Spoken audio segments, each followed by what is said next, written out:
Yes we are live now. Hello friends, discuss करेंगे Hindi pedagogy. Complete कर लेंगे इसी वीडियो में। 15 में से 10 से ऊपर मार्क्स आप ला पाए, 13 मार्क्स 15 मार्क्स भी अगर आपकी समझ थोड़ी सी बेहतर बन पाती है तो पूरा रिवीजन कर लेंगे हिंदी पेडागोजी का, जो भी इंपॉर्टेंट टॉपिक्स आपके हैं।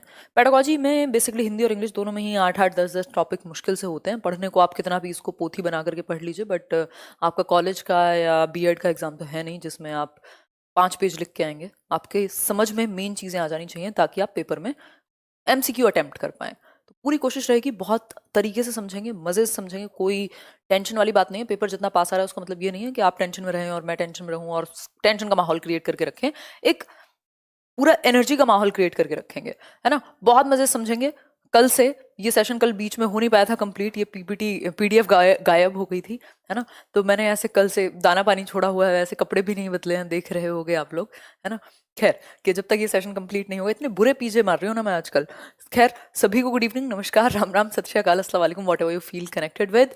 होपफुली सेशन चल पा रहा है। लाइक शेयर जरूर कर दीजिएगा उन लोगों तक जिनको ये नोटिफिकेशन ना भी पहुंचा हो, क्योंकि आज ये सेशन दूसरे दिन है तो कई बार हो जाती हैं चीजें, है ना। तो स्टार्ट करते हैं। हिंदी पेडागोजी के कुछ amazing amazing chapters paper 1 paper 2 दोनों के लिए महत्वपूर्ण होगा। ये काम आप स्वयं कर देंगे और कराएंगे अपने आसपास वाले लोगों से, है ना। भाषा अर्जन से शुरू करेंगे और लगभग जो भी इंपॉर्टेंट है हिंदी पेडागोजी में सब तक पहुंच बना लेंगे, समझ बना लेंगे, है ना। बेसिकली बात यह है कि समझ बननी चाहिए। पहले लाइक शेयर करो, आ जाओ सारे के सारे, फिर कंटिन्यू करेंगे। 1 मिनट मैं देखती हूँ कि आप लोग कहाँ खोए हुए हो। यह है भाषा अर्जन, जिसको हम एक्विजिशन कहते हैं। बहुत अमेजिंग अमेजिंग विधियां भी पढ़ने वाले हम लोग। क्या समझे? समझे कुछ कि नहीं समझे? पहले ज्वाइन कर लो तभी समझेंगे। बहुत बढ़िया। नोटिफिकेशन गया है कि नहीं गया? अब नहीं गया तो क्या कर सकते हैं, कोई बात नहीं, सह लेंगे। बहुत बढ़िया। अमेजिंग डिस्कशन मेरे स्टाइल में रहने वाला है ना। बिल्कुल प्रैक्टिकल तरीके से समझेंगे ताकि चीजें आपको एग्जाम में याद रहें। और कुछ कुछ क्वेश्चन, चलिए फिर स्टार्ट करते हैं। भाषा अर्जन की मैं बात करूं, कल हम ईवीएस पेडागोजी कर लेंगे, या ईवीएस पेडागोजी क्या, ईवीएस का कंप्लीट रिवीजन। परसों इंग्लिश, उसके नेक्स्ट डे मैथ्स, ठीक है। भाषा अर्जन की अगर मैं बात करूं तो इसको इंग्लिश में कहते हैं। देखो, बात को समझना इंपॉर्टेंट है, हिंदी और इंग्लिश से ज्यादा। तो बाइलिंगुअल लैंग्वेज का जहां भी यूज हो उसको देख के घबराना मत, ठीक है। एक्विजिशन कहते हैं इसको, इंग्लिश में भी सेम टॉपिक है। 2 से 3 नंबर में कम से कम आ जाता है ये अकेला ही टॉपिक, है ना।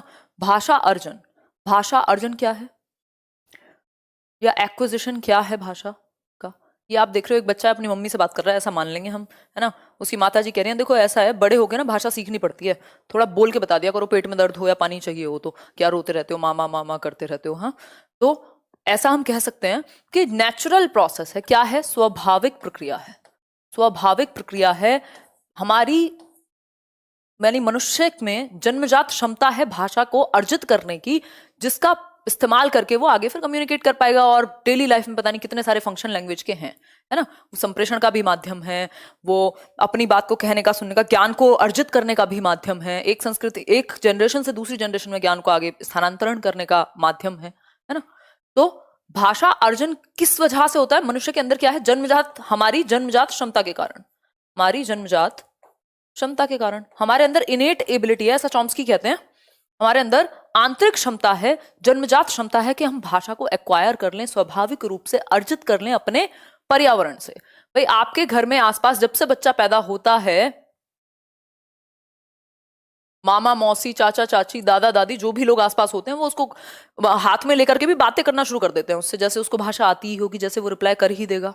बट वो ऐसी तो एक्वायर करता है वातावरण से, है ना। जो उसका पर्यावरण है, जो उसकी सराउंडिंग है, उससे वो भाषा को एक्वायर कर लेगा, ठीक है। तो हम कह सकते हैं कि भाषा अर्जन, वातावरण का बहुत ज्यादा इस पर प्रभाव पड़ेगा। सहज होता है, एकदम नेचुरल प्रोसेस है ना। नेचुरल प्रोसेस है, जैसे आप खाना खा रहे हैं वैसे आप भाषा सीख जाते हैं, ठीक है बात। तो सहज है, एकदम स्वाभाविक है, अचेतन या अवचेतन है, सबकॉन्शियस है। इसमें बहुत ज्यादा प्रयास की आवश्यकता नहीं होती। आप बड़े हुए 1 साल के होते हैं, 6 महीने के होते हैं, आप सिंगल सिलेबल वर्ड बोलना शुरू कर देते हैं, बा मा पा चा, है ना। और जैसे ही आप बड़े होते हैं, आप 2 वर्ड्स को कंबाइन करके बोलना शुरू कर देते हैं, जो भी आपकी मातृभाषा के शब्द होते हैं। तो मातृभाषा क्या है? बेसिकली आप किसी भी भाषा का पहला रूप, किसी भी व्यक्ति के लिए भाषा का पहला रूप मातृभाषा होती है, ये कह सकते हैं हम। तो हम अगर यहाँ कहना चाहें तो इसका जो संबंध है वो मातृभाषा से ज्यादा है। मातृभाषा से ज्यादा है किसका संबंध? अर्जुन का। क्योंकि हमारी जो मदर टंग है उसके लिए हमें स्कूल नहीं जाना पड़ता, उसके लिए हमें प्रैक्टिस नहीं करनी पड़ती, उसके लिए हमें कॉपीज उठा करके नोटबुक्स और सुनना बोलना पढ़ना लिखना ये कौशलों का इस्तेमाल अलग से नहीं करना होता, कोई व्याकरण नहीं पढ़ना होता, कोई हमें किताब लेकर के नहीं पढ़ाता कि बच्चों दूध मांगना सीख लो। वो अपने आप ही पता नहीं कितनी चीजें बोलने लगता है। 2 से 2.5 साल का होते होते तो उसे हर चीज बोलनी है जो उसके मम्मी पापा या आसपास में बोली जा रही है, कार्टून देख के या जैसे भी। तो उसके दिमाग में उसकी आंतरिक क्षमता के कारण स्वाभाविक रूप से वो भाषा को एनवायरमेंट से, वातावरण से क्या कर लेती है? एक्वायर कर लेती है, मतलब दिमाग उसका एक्वायर कर लेता है या अर्जित कर लेता है। भाषा अर्जन एक ऐसी प्रक्रिया है जो बिल्कुल स्वाभाविक है, बिल्कुल नेचुरल है, बहुत ज्यादा एफर्ट की जरूरत नहीं है, अवचेतन या अचेतन भी आप इसे कह सकते हैं।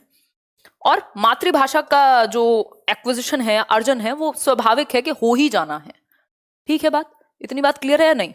शेयर कर दो, आज लोगों तक पहुंची नहीं है बात। बहुत बढ़िया।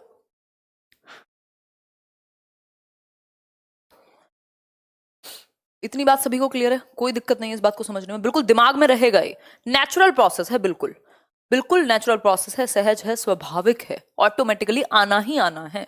अगर आप बच्चे को बॉक्स में बंद कर दें और उससे कोई बात ही ना करे कभी, तो नहीं आएगा। लेकिन भाषा को अर्जित करने में सबसे बड़ा रोल है एनवायरनमेंट का, क्योंकि उस भाषा को आपने देखा है, सुना है, बोला है, हर तरीके से आपके आसपास वो भाषा सम्मिलित थी। चाहे वो लड़ाई में देखा हो, प्यार में देखा हो, है ना, तकरार में देखा हो, अपने आसपास आपने अपनी मातृभाषा को देखा है यूज होते हुए, तो आपने उसको अर्जित कर लिया बिना ज्यादा बहुत एफर्ट के। क्लियर बात है? नेचुरल प्रोसेस कर दिए, बहुत बढ़िया किया आपने शेयर करके। नेक्स्ट एक कॉन्सेप्ट होता है भाषा अधिगम का। भाषा अधिगम यानी लर्निंग। अधिगम का मतलब है इंग्लिश में लर्निंग। इंग्लिश में भी पूछा जाता है, 1 नंबर का क्वेश्चन इस पे बिल्कुल डायरेक्ट, और 2 से 3 नंबर का ये टॉपिक है। अगर मैं बात करूं तो भाषा अधिगम क्या है? लर्निंग। लर्निंग में प्रयास की आवश्यकता पड़ती है, उसमें एफर्ट की आवश्यकता पड़ती है, उसमें मोटिवेशन और कॉन्शियसली आपको मोटिवेटेड रहना पड़ेगा। चेतन रूप से सीखी जाती है, नियम सीखने होते हैं, किताबें पढ़नी होती हैं, कौशल पढ़ने होते हैं, शिक्षकों की जरूरत पड़ती है ना, 70 चीजों की जरूरत है, यानी फॉर्मल सेटिंग की जरूरत है, यानी औपचारिकता पूरी निभाई जाएगी। स्कूल जाएगा बस्ता उठा करके, आज तुम टीचर ने सिखाया है मे आई गो टू वॉशरूम या टॉयलेट, तो वो ऐसे बोल के दिखाएगा आपको दूसरी भाषा, जबकि भाषा तो उसको आती थी। तो हम कह सकते हैं भाषा अर्जन जो है, 5 साल का बच्चा आराम से जब तक वो स्कूल जाता है उसको अपनी मातृभाषा अच्छे से बोलनी और अपनी बात को कहना, सुनना, समझना सब आता है। लेकिन अधिगम की हम बात करें तो इसका संबंध दूसरी भाषा से है, दूसरी, तीसरी, चौथी, पांचवी, जो आप कहना चाहें, बेसिकली मदर टंग को अगर छोड़ दें, दूसरी भाषा से इसका संबंध है। चेतन प्रक्रिया है, कॉन्शियसली उसको रूल्स याद रखने हैं, क्या बोलना है, सही वर्ड याद रखना है, प्रोनाउंसिएशन यानी उच्चारण याद रखना है, ये सारी चीजें उसको याद रखनी है। ठीक हो गई बात? ये क्या है? प्रयासपूर्ण, इसमें प्रयासपूर्ण रहना पड़ेगा आपको। औपचारिक माहौल चाहिए, किताबें भी चाहिए, टीचर भी चाहिए, और नियम और कायदे कानून भी चाहिए, है ना। औपचारिकता भरी पड़ी है। जैसे आप देख रहे हैं, ये अभी वो बच्चा, उसकी मम्मी समझा रही थी कि बड़े हो गए और बोलना ठीक लो, बोलना सीख लो ठीक से, क्या ये दूध के लिए रोते रहते हो, बोला करो दूध चाहिए, है ना। लेकिन यहाँ पे क्या है, क्लासरूम में बिठा करके आपको रूल्स सिखाए जाते हैं, है ना, ABCDEFGH सिखाया जाता है। क्या पहले आपने बोलना सीख लिया था, और या फिर पहले अ से अनार सिखाए गए थे? पहले बोलना सीख लिया था भाषा को, तभी तो जाकर के, मतलब बेसिक्स तो आपको आ गए थे ऑटोमेटिकली। लेकिन ये प्रॉपर एक कॉन्शियस प्रक्रिया है, चेतन प्रक्रिया है, प्रयास इसमें करना पड़ता है, औपचारिकता है, व्याकरण, नियम, भाषा कौशल जो चारों होते हैं उन सबका परिपूर्ण इस्तेमाल इसमें होगा। दूसरी भाषा, तीसरी भाषा, या कोई भी जितनी भी X नंबर ऑफ, मतलब N नंबर ऑफ लैंग्वेजेस आप मातृभाषा के बाद सीखते हैं, उनका संबंध लर्निंग से होता है। ये नेचुरल इसको बहुत ज्यादा नहीं कहेंगे, इसको प्रयासरत या एफर्टफुल प्रैक्टिस कहेंगे। इतनी बात क्लियर हुई कि नहीं हुई? बिल्कुल हो गई होगी, नहीं हुई होगी तो दोबारा से सुन लेंगे। ठीक, अब यहीं से एक अंतर निकल के आता है दोनों चीजों के बीच में, कि फिर इन दोनों में अंतर क्या है। 1 नंबर में पूछ भी लिया जाता है, भाषा अर्जन में और भाषा अधिगम में डिफरेंस क्या है? बताइए जरा, क्या डिफरेंस है भाषा अर्जन और अधिगम में? दीजिए जवाब। बहुत बढ़िया, सही एनर्जी के साथ देख रहे हैं आप लोग। लाइक शेयर करो यार, एकदम बढ़िया से समझ में आ रहा है कि नहीं आ रहा है ये बताओ। बाकी सब भी छोड़ो, लाइक शेयर भी छोड़ो, समझ में आ रहा है कि नहीं ये बता दो। भाषा अर्जन, भाषा अर्जन अभी हमने समझा था, ये एक्विजिशन को कहते हैं। अर्जित कर रहे हैं ना आप, आपके आसपास कुछ लकड़ियां पड़ी थी, आपने अर्जित कर ली, है ना। अधिगम क्या है? जब आप एफर्ट मार के उनको सीखेंगे किसी भी चीज को, ठीक। तो ये सबकॉन्शियस या अनकॉन्शियस प्रक्रिया है, अवचेतन है। ये प्रॉपर कॉन्शियस प्रक्रिया है, स्कूल की जरूरत पड़ेगी यहाँ, स्कूल सिस्टम या फिर टीचर या फिर कोई भी व्यक्ति जो आपको सिखा सके ये भाषा। ये आप सहज रूप से अपने एनवायरमेंट से सीख जाते हैं। स्वाभाविक प्रक्रिया है, यानी नेचुरल प्रोसेस है, नेचुरली बोलना आ ही जाएगा, ठीक। ये नियमबद्ध है, यहाँ व्याकरण की नियमों का ज्ञान आपको होना चाहिए, किसका मतलब क्या है, वाटर का मतलब पानी है, ये सब आपको पता होना चाहिए। व्याकरण, नियम और कॉन्शियसनेस यानी चेतना के साथ आपको याद रखना है। चेतना आपकी बहन, मेरी बहन या तुम्हारी दोस्त नहीं है, चेतना हमारी कॉन्शियसनेस है, जिसके कारण हमारी अवेयरनेस बेहतर रहती है और हम चीजों को समझ पाते हैं। तो यहाँ समझना पड़ेगा, यहाँ नेचुरली चल रही थी, भरना पड़ता था दिमाग में और वो ऑटोमेटिकली ग्रेस्प कर लेता था, आंतरिक क्षमता होने की वजह से, जन्मजात क्षमता होने की वजह से सीखने की, ठीक है बात।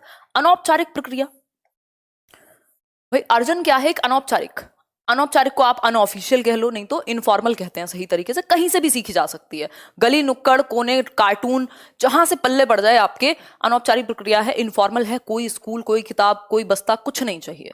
औपचारिकता में क्या है? औपचारिकता में आपको एक सिस्टम चाहिए। क्या चाहिए? एक सिस्टम चाहिए, सिस्टम चाहिए जिसमें शिक्षक भी हो सकता है, किताबें भी हो सकती हैं और प्रॉपर आपको 12 खड़ी सिखाई जा सकती है, ABCD और सारी चीजें। मातृभाषा से इसका संबंध है अर्जन का, और दूसरी भाषा से संबंध है आपके अधिगम का। इतनी बात आप याद रखेंगे। एक क्वेश्चन पूछा जाता है कि भाषा अर्जन और भाषा अधिगम के बीच में मुख्य अंतर क्या है? पाठ्य पुस्तक का, वातावरण का, नियमों का या चेतना का? बताइए फटाफट से, जल्दी आंसर कीजिए। भाषा अधिगम व अर्जन के बीच मुख्य अंतर क्या है, ये बताने का कष्ट थोड़ा सा आप जरूर करेंगे। जल्दी बताओ, जल्दी, मजाक की बात नहीं है, जल्दी बताओ, जल्दी फटाफट से बताओ, आंसर करो बहुत तेजी से, जल्दी आंसर करो। एनवायरमेंट का, एग्जैक्टली, रूल्स का नहीं। कोई कह रहा है रूल्स का, फ्री के नंबर दे आओगे पेपर में बेकार में, है ना। मुख्य अंतर है वातावरण का। यदि बिल्कुल घरेलू वातावरण या परिचित माहौल मिल जाता तो वो एक्वायर ही कर लेता, है ना। भाई आप इंग्लिश बिल्कुल एक्वायर करके, आज जैसे मैं और आप हिंदी में बात करते हैं वैसे इंग्लिश में भी कर सकते थे। जो लोग नहीं कर पाते उनके लिए कह रही हूं। उसका रीजन क्या है? वातावरण नहीं मिला, है ना। तो मुख्य अंतर का आधार वातावरण है। और आपको इस बात का ध्यान भाषा अधिगम में, लैंग्वेज लर्निंग में भी रखना है कि समृद्ध वातावरण मिले, समृद्ध माहौल मिले भाषा को एक्वायर करने का, सीखने का माहौल अच्छा हो, जहां मौका मिले, अपॉर्चुनिटी मिले, अवसर मिले बच्चे को यूज करने के। देखो यूज बहुत बड़ा शब्द है, यूज का मतलब है इस्तेमाल करने के मौके होने चाहिए, अवसर होने चाहिए बच्चे को भाषा के। इतनी बात क्लियर हो गई। ऐसा नहीं है कि स्कूल में तो इंग्लिश सिखा दी गई और घर पे आके अगर वो एक शब्द बोले तो उसको अंग्रेज कहा जाए कि बहुत अंग्रेज बन रहे हो। ऐसा नहीं होना चाहिए। अधिगम के लिए भी माहौल इंपॉर्टेंट है। दोनों के बीच में जो मेन अंतर है वो है अधिगम का। यहाँ पाठ्य पुस्तक की जरूरत पड़ सकती है, व्याकरण की जरूरत पड़ सकती है, टीचर की जरूरत पड़ सकती है अधिगम में। यहाँ किसी टीचर, किसी व्याकरण, किसी नियम कायदे कानून की जरूरत नहीं है। आप अपनी क्षेत्रीय या मातृभाषा, क्षेत्रीय भाषा जिसको हम वर्नाकुलर लैंग्वेज या फिर नेटिव, जो भी आपकी मेन भाषा होती है, मातृभाषा जो भी आपके घर में बोली जाती है, उसको हम मातृभाषा या अर्जित ही करेंगे हमेशा। जो आपकी फर्स्ट लैंग्वेज है आप उसको अर्जित करेंगे, ये बात याद रखिएगा। फर्स्ट लैंग्वेज जो पहली भाषा है, चाहे आपके घर में तेलुगु बोली जाती थी तो आपने तेलुगु एक्वायर कर ली, अधिगम हो गया, है ना। अगर आपके घर में हिंदी बोली जाती थी तो हिंदी कर ली, आपके घर में हरियाणवी बोली जाती थी हरियाणवी कर ली, पंजाबी बोली जाती थी पंजाबी कर ली, है ना। आगे बढ़ेंगे। अब एक क्वेश्चन जिसमें लोग कंफ्यूज होते ही रहते हैं, लक्ष्य भाषा। एक टर्म है लक्ष्य भाषा, जिसको क्या कहते हैं इंग्लिश में? Target language. ये याद रखोगे तो फायदा रहेगा, इंग्लिश में भी सेम पूछा जाता है, टारगेट लैंग्वेज। और दूसरी है आपकी मातृभाषा, जो कि आसान है, मदर टंग को हम मातृभाषा कह देते हैं। अभी मैंने डिस्कस किया भाषा का पहला रूप, पहला जो रूप है भाषा का वो मातृभाषा के रूप में ही हमारे सामने आती है। भाई जो भी हमारे आसपास घर में सर्वप्रथम हमारे आसपास बोली जाती है वो मातृभाषा है हमारी, जो हमारी घर की बोली या हमारी माता इस्तेमाल करती है, जो भी हमारे घर में इस्तेमाल होती है। ठीक है, तो भाषा का पहला रूप है, इसको आप हमेशा अर्जित करते हैं। ठीक, लेकिन टारगेट लैंग्वेज की बात करूं तो टारगेट लैंग्वेज, यदि आप इंग्लिश सब्जेक्ट पढ़ा रहे हैं तो इंग्लिश हो जाएगी टारगेट लैंग्वेज। अगर हिंदी की बात हो रही है, हिंदी को आप सिखाना चाहते हैं तो लक्ष्य भाषा हिंदी हो गई, टारगेट लैंग्वेज हिंदी हो गई। ठीक है बात। अगर मैं बात करूं तो यहाँ लक्ष्य भाषा ध्यान में रखिएगा। लक्ष्य भाषा क्या है? जिसको आप सिखाना चाहते हैं। मान लीजिए आप किसी अंग्रेजी देश में पढ़ा रहे हैं, अमेरिका में हिंदी पढ़ा रहे हैं, आप हिंदी के टीचर हैं, बच्चों को नहीं आती हिंदी, क्या बन गई? हिंदी लक्ष्य भाषा बन गई। आपका लक्ष्य है कि उनको हिंदी सिखाएं। हमारे यहाँ पे सेकंड लैंग्वेज या टारगेट लैंग्वेज इंग्लिश हो जाती है, या कोई भी भाषा। मान लीजिए आप जर्मनी सीख रहे हैं, तो वो जर्मन लैंग्वेज जो है, सॉरी, जर्मन लैंग्वेज आपकी टारगेट लैंग्वेज हो गई, ठीक। या मंडारिन सीख रहे हैं, वैसे क्या ही करेंगे चाइना की भाषा सीख के, बट ठीक है, भाषा तो भाषा है। चलिए, ईवीएस पेडागोजी, कल ईवीएस कंप्लीट रिवीजन करेंगे, ये आप याद रखिएगा। अच्छा, एक क्वेश्चन है, छोटा सा ही क्वेश्चन है वैसे तो। बच्चे अपनी मातृभाषा का प्रयोग करते हुए हिंदी भाषा की कक्षा में अपनी बात कहते हैं, यह बात डैश है, बताइए एक बार, जल्दी बताइए, बहुत तेजी से आंसर कीजिए। कोई बफरिंग नहीं है, बहाने बहुत लगाते हो आजकल। भाई स्वाभाविक बात है कि बच्चा जो है वो अपनी मातृभाषा का प्रयोग करते हुए कक्षा में, क्लासरूम में अपनी बात कहेगा। एनसीएफ भी कहता है, नेशनल करिकुलम फ्रेमवर्क, के बच्चे को प्राथमिक स्तर पर, एटलीस्ट प्राथमिक स्तर यानी प्राइमरी लेवल पे आप उसकी मातृभाषा यूज करने दो। इससे क्या होगा? वो सहजता या स्वाभाविकता से सीखेगा, नेचुरली सीखेगा, रटेगा नहीं, और रटने पे हमारा फोकस नहीं है। तो प्राथमिक स्तर पर मातृभाषा का इस्तेमाल करने देंगे बच्चे को, रोकेंगे नहीं, टोकेंगे नहीं। और मातृभाषा का इस्तेमाल करने की वजह से बच्चे की भाषा में या बोली में क्षेत्रीय भाषा का प्रभाव हो सकता है, रीजनल लैंग्वेज का, क्षेत्रीय भाषा का प्रभाव। भाई सड़क को सरक बोलता है एक बच्चा, तो क्षेत्रीय भाषा का प्रभाव है। जिस माहौल से जो उसके घर में भाषा बोली जाती थी वो ऐसे ही बोली जाती थी। तो ये बेसिक बेसिक सी बातें हैं जो आपको पता होनी चाहिए। बच्चे को मातृभाषा का प्रयोग करने देंगे, बच्चे को स्वयं को अभिव्यक्त करने देंगे मातृभाषा में। मातृभाषा यानी मदर टंग में अगर वो कोई बात कहना चाहता है अपनी, तो उसको कहने देंगे, बेशक वो गलती कर रहा हो बोलने में, है ना। धीरे धीरे आप टारगेट लैंग्वेज यानी लक्ष्य भाषा सिखाते हैं, बिल्कुल ग्रेजुअली। ठीक हो गई बात? आगे बढ़ जाएं इसी बात पे। आप हमेशा याद रखिएगा, मातृभाषा को और बहुभाषिता को, जिसको हम लास्ट में समझेंगे, क्या करते हैं? स्वीकार करते हैं कक्षा में। ये कोई बेकार बात नहीं है, ये बहुत ही अच्छी बात है कि बच्चा अपनी मदर टंग का, मातृभाषा का, एटलीस्ट कुछ ना से तो कुछ अच्छा है कि वो भाषा की समझ लेकर के आया है स्कूल। अपनी मातृभाषा की समझ लेकर के बच्चे स्कूल आते हैं, ये बात आप मानेंगे। आगे बढ़ेंगे। भाई भाषा के विविध रूप हो सकते हैं, कई रूप हो सकते हैं भाषा के। इन रूपों में से यदि मैं बात करूं, अभी बहुत अमेजिंग विधियों पे हम जाएंगे। ये बेसिक्स हैं जो आपको पता ही होने चाहिए। रटी रटाई बातें नहीं चल रही हैं। ऐसा नहीं है कि मैं आपको यहाँ पे पूरा 100 पेज के नोट्स दे दूं। हालांकि आज मैंने कोशिश की है कि आपको कुछ लाइंस में चीजें दे दूं रिवीजन के लिए। भाषा के विविध रूप, भाषा के विविध रूप यानी कई सारे आयाम या कई सारे पक्ष हो सकते हैं, कई सारे प्रकार हो सकते हैं जिस परिप्रेक्ष्य में भाषा देखी जाती है। पहला है मातृभाषा, जो मैं आपको बता चुकी हूं। भाषा का पहला रूप है जो कि एक स्वाभाविक रूप है, जो भी आपके आसपास शुरुआत में सबसे पहले भाषा बोली जाती थी, आपके घर की भाषा, उसको हम मातृभाषा कह सकते हैं। ठीक हो गई बात? जैसे मेरे लिए हिंदी हो सकती है, किसी के लिए मलयालम, गुजराती, मराठी या कोई भी और एक भाषा हो सकती है, बंगाली। ठीक। राष्ट्रभाषा की अगर हम बात करें, राष्ट्रभाषा क्या है बताइए फटाफट से। नेशनल लैंग्वेज कहते हैं ना इसको। राष्ट्रभाषा क्या है? ये हिंदी इंग्लिश दोनों के लिए एप्लीकेबल है। ये बातें जो चल रही है ना, ये बिल्कुल नॉर्मल बातें हैं। जल्दी आंसर करो बहुत तेजी के साथ शेयर करने के बाद।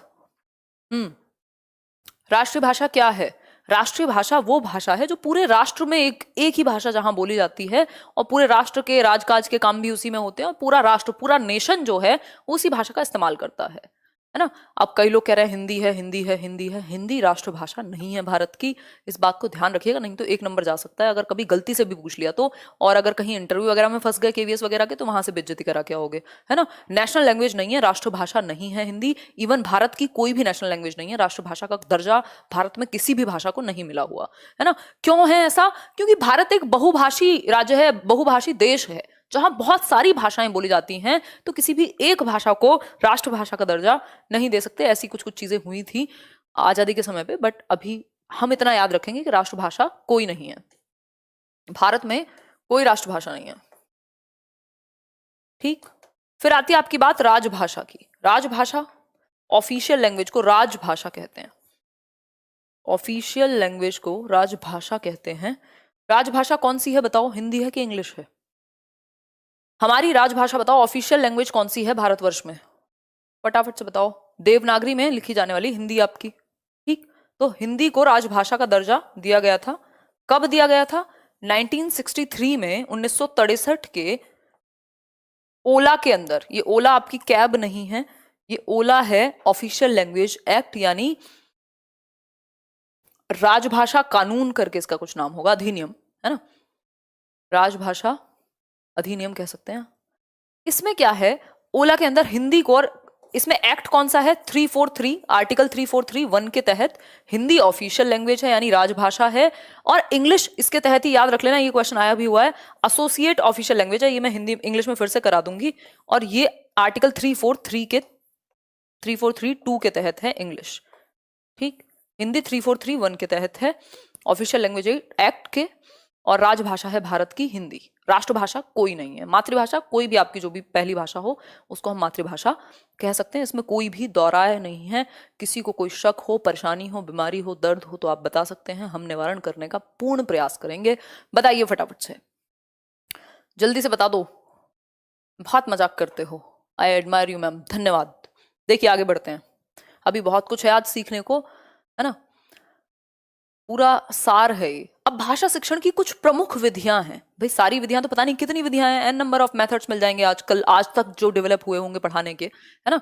लेकिन भाषा शिक्षण के यानी हिंदी भाषा शिक्षण के, हिंदी लैंग्वेज टीचिंग की कुछ मेन मेथड्स हैं, कुछ प्रमुख विधियां हैं। एक आध दो से तो क्वेश्चन भी आते हैं, डायरेक्ट आए भी हुए हैं, है ना। रटना नहीं है, समझना है। जहां रटने की जरूरत पड़े आप सेशन छोड़ के अपने घर जा सकते हैं, जो कि आप पहले से ही हैं, इसलिए कहीं मत जाइएगा, सेशन देखिएगा, ठीक। देखिए भाषा शिक्षण की प्रमुख विधियां, व्याकरण विधि, ग्रामर मेथड कह लीजिए आप इसको। फिर है व्याकरण अनुवाद, ग्रामर ट्रांसलेशन मेथड। प्रत्यक्ष विधि यानी डायरेक्ट मेथड। सम्मिश्रण यानी एक्लेक्टिक अप्रोच या एक्लेक्टिक मेथड। संप्रेषण विधि यानी कम्युनिकेशन या कम्युनिकेटिव मेथड, CLT कह देते हैं जिसको हम इंग्लिश में। आगमन विधि इंडक्टिव, और निगमन मतलब डिडक्टिव। इतनी बात क्लियर है। रटने को बिल्कुल मना किया है NCF ने, और हम भी इसी बात को प्रमोट करेंगे। बट आप लोग 27,000 लोग देख रहे हैं और 19,000 लोगों ने लाइक किया है, इस बात की तो कोई मना ही नहीं है NCF में कि आप अपने शिक्षक को या अपने पीयर ग्रुप को भी प्रोत्साहन ना दें, हैं। देखो एक बार व्याकरण विधि देख लेते हैं फटाफट से, अभी फिर अमेजिंग स्किल्स पे आएंगे। व्याकरण विधि की यदि मैं बात करूं तो व्याकरण विधि क्या है? ग्रामर मेथड है। ये पहले चला करता था, फिर इसकी बहुत आलोचना हुई, बहुत ज्यादा आजकल चलन में नहीं है। इस विधि के अंतर्गत क्या है, अन्य भाषा के नियमों को, जैसे मान लीजिए हिंदी पढ़ा रहे हैं या इंग्लिश पढ़ा रहे हैं, जो भी रूल्स हैं उस लैंग्वेज के, उसके थ्रू आपने कुछ शब्द बार बार सिखाए और उनका प्रयास कराया, उनको रटवाई दिया एक तरीके से, और मतलब नियम सिखा रहे हैं आप। व्याकरण का मतलब ये नियम सिखा रहे हैं। तो इसके बाद शब्द जोड़ करके कुछ शब्दों का मतलब बताया और उनको जोड़ करके व्याकरणिक नियमों के आधार पे, जैसे होता नहीं है ग्रामर सीख लेते हैं कई लोग, उनको सारे नियम पता होते हैं, यूज करने में आंसू आ जाते हैं लैंग्वेज को, तो अभ्यास कराया जाता है नियमों का, खाली नियमों का, शब्दों का जोड़ करके वर्ड्स को अभ्यास। वर्ड्स उठा लिए और दनादन प्रैक्टिस चल रही है। न्यू स्टाइल बुक आती थी ना, वहां पे यूपी बोर्ड में चलती है, ठीक है। तो ये यहाँ पे क्या है, सिर्फ व्याकरण पे फोकस है, सिर्फ रूल्स पे फोकस है, सिर्फ नियमों पे फोकस है, इवन ट्रांसलेशन भी नहीं है। कुछ शब्द उठाए, कुछ को जोड़ा और बार बार प्रयास करा के रटा दिया, इसको बहुत अच्छा नहीं मानेंगे। फिर है व्याकरण अनुवाद विधि, ये बहुत फेमस मेथड है, इस पे कई बार क्वेश्चन आ जाता है। इसको ग्रामर ट्रांसलेशन कहते हैं, इसको ग्रामर ट्रांसलेशन कहते हैं, ठीक है बात, ठीक हुई बात या नहीं हुई? ग्रामर ट्रांसलेशन की बात करूं तो ये व्याकरण प्लस अनुवाद विधि दोनों को जोड़ दिया गया। व्याकरण अनुवाद का मतलब है यहां व्याकरण तो है ही, साथ में ट्रांसलेशन भी है। मदर टंग में आप ट्रांसलेट करते हैं लक्ष्य भाषा को, लक्ष्य भाषा को मातृभाषा में, यानी मान लीजिए लक्ष्य भाषा क्या है, इंग्लिश, उससे ट्रांसलेट कर दिया, अनुवाद कर दिया हिंदी में, ठीक है। तो यहां व्याकरण अनुवाद में क्या होता है, इसको ट्रेडिशनल मेथड भी कहते हैं, यानी एक तरीके से परंपरागत तरीका कहते हैं। One of the oldest methods भी कहा जाता है, बहुत पुरानी विधियों में से एक है ना, परंपरागत। कि यहां क्या होगा, बच्चे को समझ में तो आ जाएगा क्योंकि आपने अनुवाद कर दिया उसी की भाषा में। यहां मातृभाषा में पूरे तरीके से अनुवाद होता है, इस बात में कोई भी दौराया नहीं है।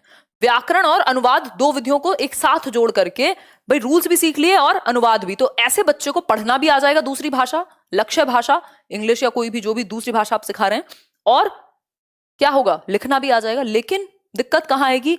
बोलने में और समझने में, क्योंकि उसकी प्रैक्टिस ही नहीं हुई। रूल्स सारे पता हैं आपको, सारी लैंग्वेज के आपने रूल्स पता कर लिए, आपको अनुवाद आता है, आप समझ लेते हैं, किताब पढ़ लेते हैं, लेकिन जब आपको रियल या प्रैक्टिकल लाइफ में यूज करनी पड़े वो भाषा, तो सर में दर्द हो जाता है। दैट मीन्स व्याकरण अनुवाद विधि के द्वारा हमने ज्यादातर ग्रामर को सीखा है या नियमों को सीखा है, ये हम कह सकते हैं। इसको भी बहुत अच्छा नहीं माना गया, बट इसमें मातृभाषा का भरपूर प्रयोग किया जाता है। बच्चे की मातृभाषा का प्रयोग इस मेथड में किया जाता है, परंपरागत विधि कहते हैं इसको, है ना। आलोचना इसकी भी खूब हुई है।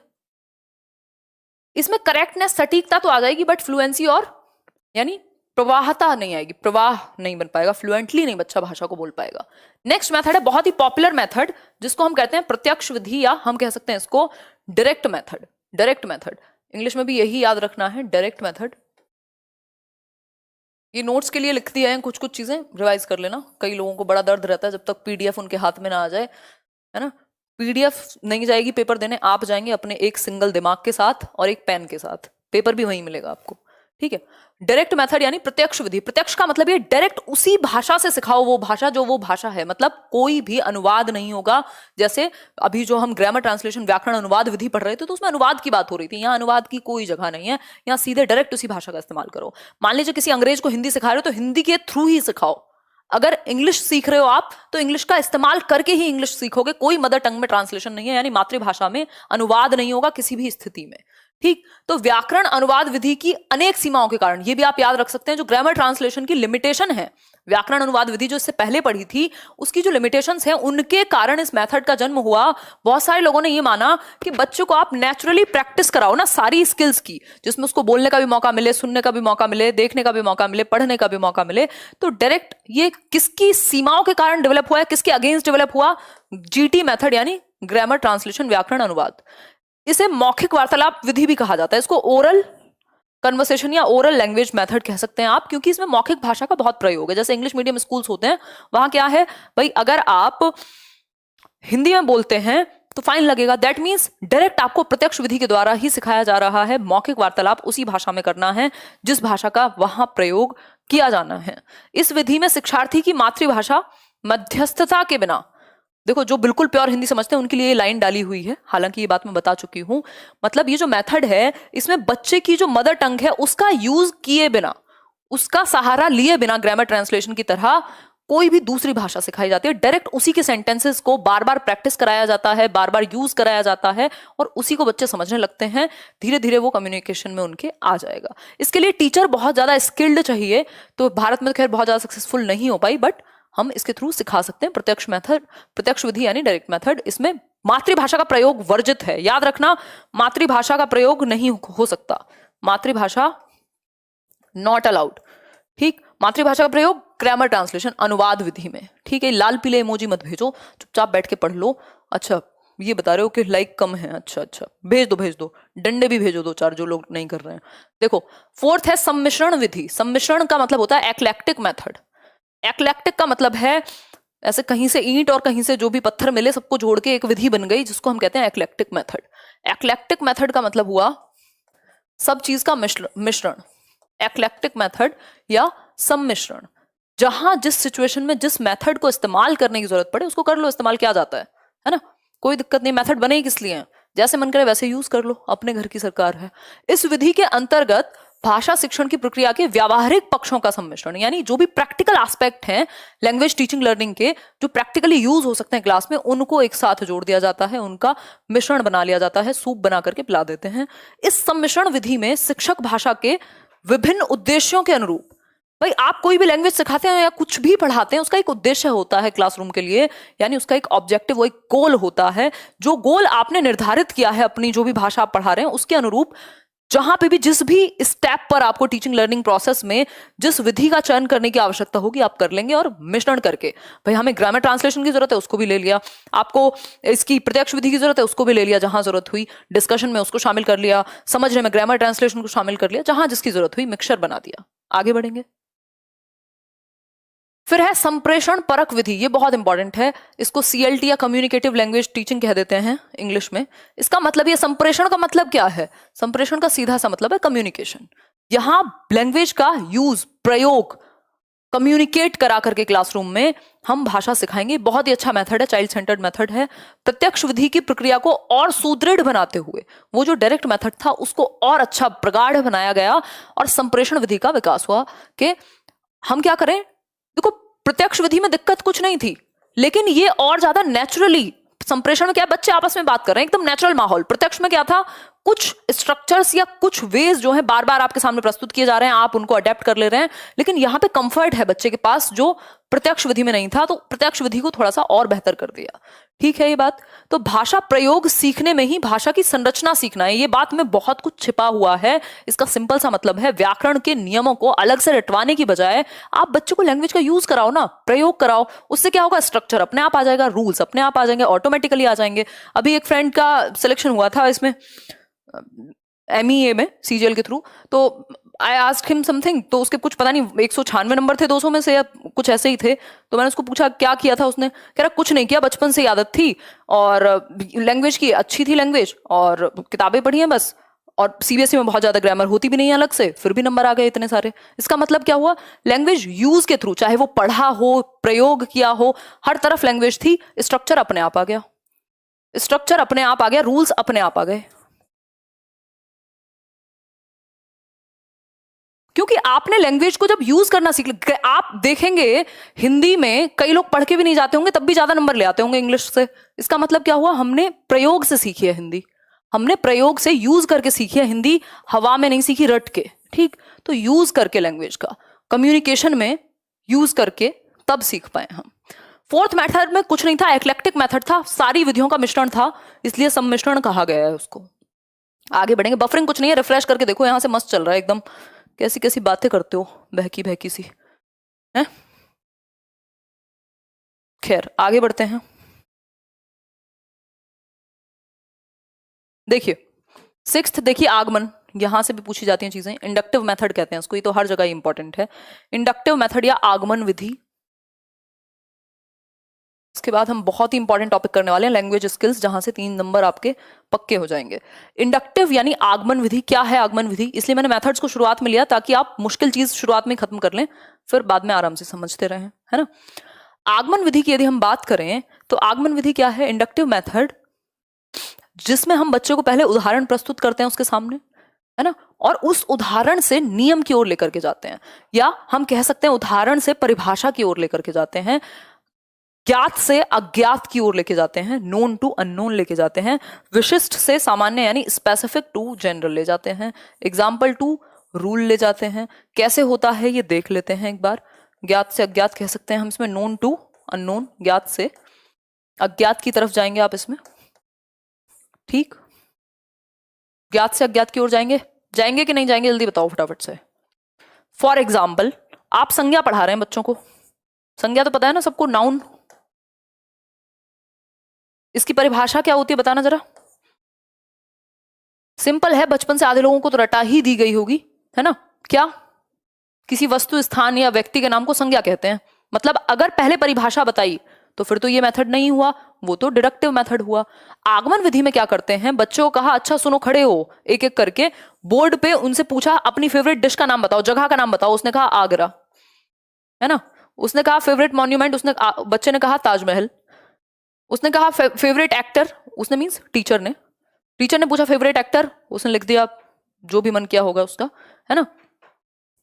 और कोई भी एक चीज हो सकती है, फेवरेट खाने की कोई चीज, तो उसने कह दिया चॉकलेट या कैडबरी कह दिया मान लो, ठीक, डेरी मिल्क, है ना। तो टीचर कहेगा ये जितने भी नाम है ना, ये जितने भी नाम है, जो उदाहरण तुमसे लिए हैं, ये सब संज्ञा के उदाहरण हैं। मतलब ये जितने भी नाम हैं, यानी किसी जगह का नाम, किसी व्यक्ति का नाम, किसी वस्तु का नाम, किसी स्थान का नाम, ये सब क्या है, संज्ञा कहलाते हैं। मतलब पहले उदाहरण दिया, उदाहरण से इकट्ठा किया जो भी एग्जाम्पल्स थे, सैंपल्स थे, उसके बाद आपको नियम बताया। दैट मीन्स हम कह सकते हैं अंशु के उदाहरण से नियम का सिंपल मतलब है एग्जाम्पल टू रूल लेके गए। शुरुआत में ही रूल नहीं रटवा दिया, बल्कि एग्जाम्पल प्रस्तुत किए, उससे रूल की तरफ लेकर के गए। एग्जाम्पल हमेशा याद रखिएगा विशिष्ट होता है, लड़की कोई भी हो सकती है, हिमांशी क्या है, स्पेसिफिक है, विशिष्ट है। तो एग्जाम्पल हमेशा विशिष्ट होगा, लेकिन जो नियम है वो सभी के लिए सामान्य है। संज्ञा की परिभाषा सभी के लिए सामान्य है, लेकिन संज्ञा के जो एग्जाम्पल होंगे वो अपने आप में स्पेसिफिक हैं, विशिष्ट हैं। तो जो बच्चा जानता था, बच्चा आगरा जानता था, उससे आपने बताया उसको कि आगरा संज्ञा के अंदर आता है, ये संज्ञा होती है, ऐसे ऐसे बात है, मतलब ज्ञात से अज्ञात की ओर आप लेकर के गए। ठीक है बात? इतनी बात समझ में आई या नहीं आई, ये बता दो, फटाफट से बताओ, आई समझ में कि नहीं आई? अगर एनर्जी कम हुई ना, देखना फिर। बहुत लाइट क्लास है, इसमें मैंने टेंशन आपके लिए डाली नहीं है। कम से कम एफर्ट में ज्यादा से ज्यादा नंबर अगर इस टाइम पे लाए जा सकते हैं, वही कोशिश की गई है, क्योंकि जिसका सीडीपी मजबूत है वो इसको कवर कर लेगा अगर थोड़ा सा एफर्ट डाले, समझे, बस समझना है इसको, रटना नहीं है, कुछ भी इसमें रटने जैसा नहीं है। अगर आप पेपर में क्वेश्चंस में इनको अप्लाई कर पाए तब तो फायदा है। ठीक है श्वेता वर्मा? निगमन विधि सिंपल है, डिडक्टिव मेथड। इसका जस्ट उल्टा है कि पहले परिभाषा बताई जाएगी, पहले रूल बताया जाएगा, पहले नियम बताया जाएगा, फिर हम उदाहरण पेश करेंगे। पहले आपने संज्ञा की क्या बता दी, परिभाषा बता दी, किसी वस्तु, स्थान या व्यक्ति के नाम को संज्ञा कहते हैं, उसके बाद उदाहरण बताए। ये क्या है? डिडक्टिव मेथड है, निगमन विधि है, परिभाषा। सामान्य से विशिष्ट की ओर, सामान्य से विशिष्ट की ओर मतलब रूल हमेशा जनरल होगा, पूरी दुनिया के लिए सामान्य होगा, उसके जो उदाहरण होंगे वो स्पेसिफिक होंगे, वो विशिष्ट होंगे। ठीक है बात? तो हम कह सकते हैं परिभाषा से उदाहरण की ओर, नियम से उदाहरण की ओर, है ना? क्लियर हो गई बात? होपफुली सबको क्लियर है। आगे बढ़ जाते हैं इसी बात पे। अब हम करेंगे जीन पियाजे की बातें। जीन पियाजे की बातें करने से पहले हम लैंग्वेज स्किल्स कर लेते हैं, है ना? लैंग्वेज स्किल्स कर लेते हैं, थोड़ा सा इंपॉर्टेंट टॉपिक है, ये भी इंपॉर्टेंट है, एक नंबर में पूछता है पियाजे और वाइगोस्की के बारे में, इनकी भाषा और विचार के बारे में इन्होंने क्या कहा है ना? पहले लैंग्वेज स्किल समझ लेते हैं, क्योंकि वहां से भी क्वेश्चन निश्चित है और बड़ा आसान सा टॉपिक है।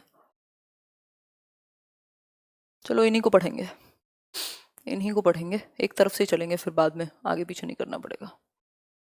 देखो, जीन पियाजे की यदि हम बात करें तो जीन पियाजे की थ्योरी सबने पढ़ी है चाइल्ड डेवलपमेंट एंड पेडागोजी में। जीन पियाजे की थ्योरी लगभग सबने पढ़ी है बाल विकास में। जीन पियाजे का भाषा के बारे में क्या विचार है? कोई खास विचार है नहीं। उन्होंने भाषा को संज्ञानात्मक विकास यानी आपके कॉग्निटिव डेवलपमेंट के लिए बहुत महत्वपूर्ण नहीं माना, इसलिए ईगोसेंट्रिक स्पीच, जिसको हम अहम केंद्रित वाक कहते हैं, इसको उन्होंने महत्व नहीं दिया, उन्होंने इसको बहुत अच्छा नहीं माना संज्ञानात्मक विकास के लिए। It is not so important, ये हम कह सकते हैं। अहम केंद्रित वाक का मतलब क्या है? बच्चा खुद से ही बोल बोल के बातें करता है 2 वर्ष से 6 वर्ष की उम्र में, है ना?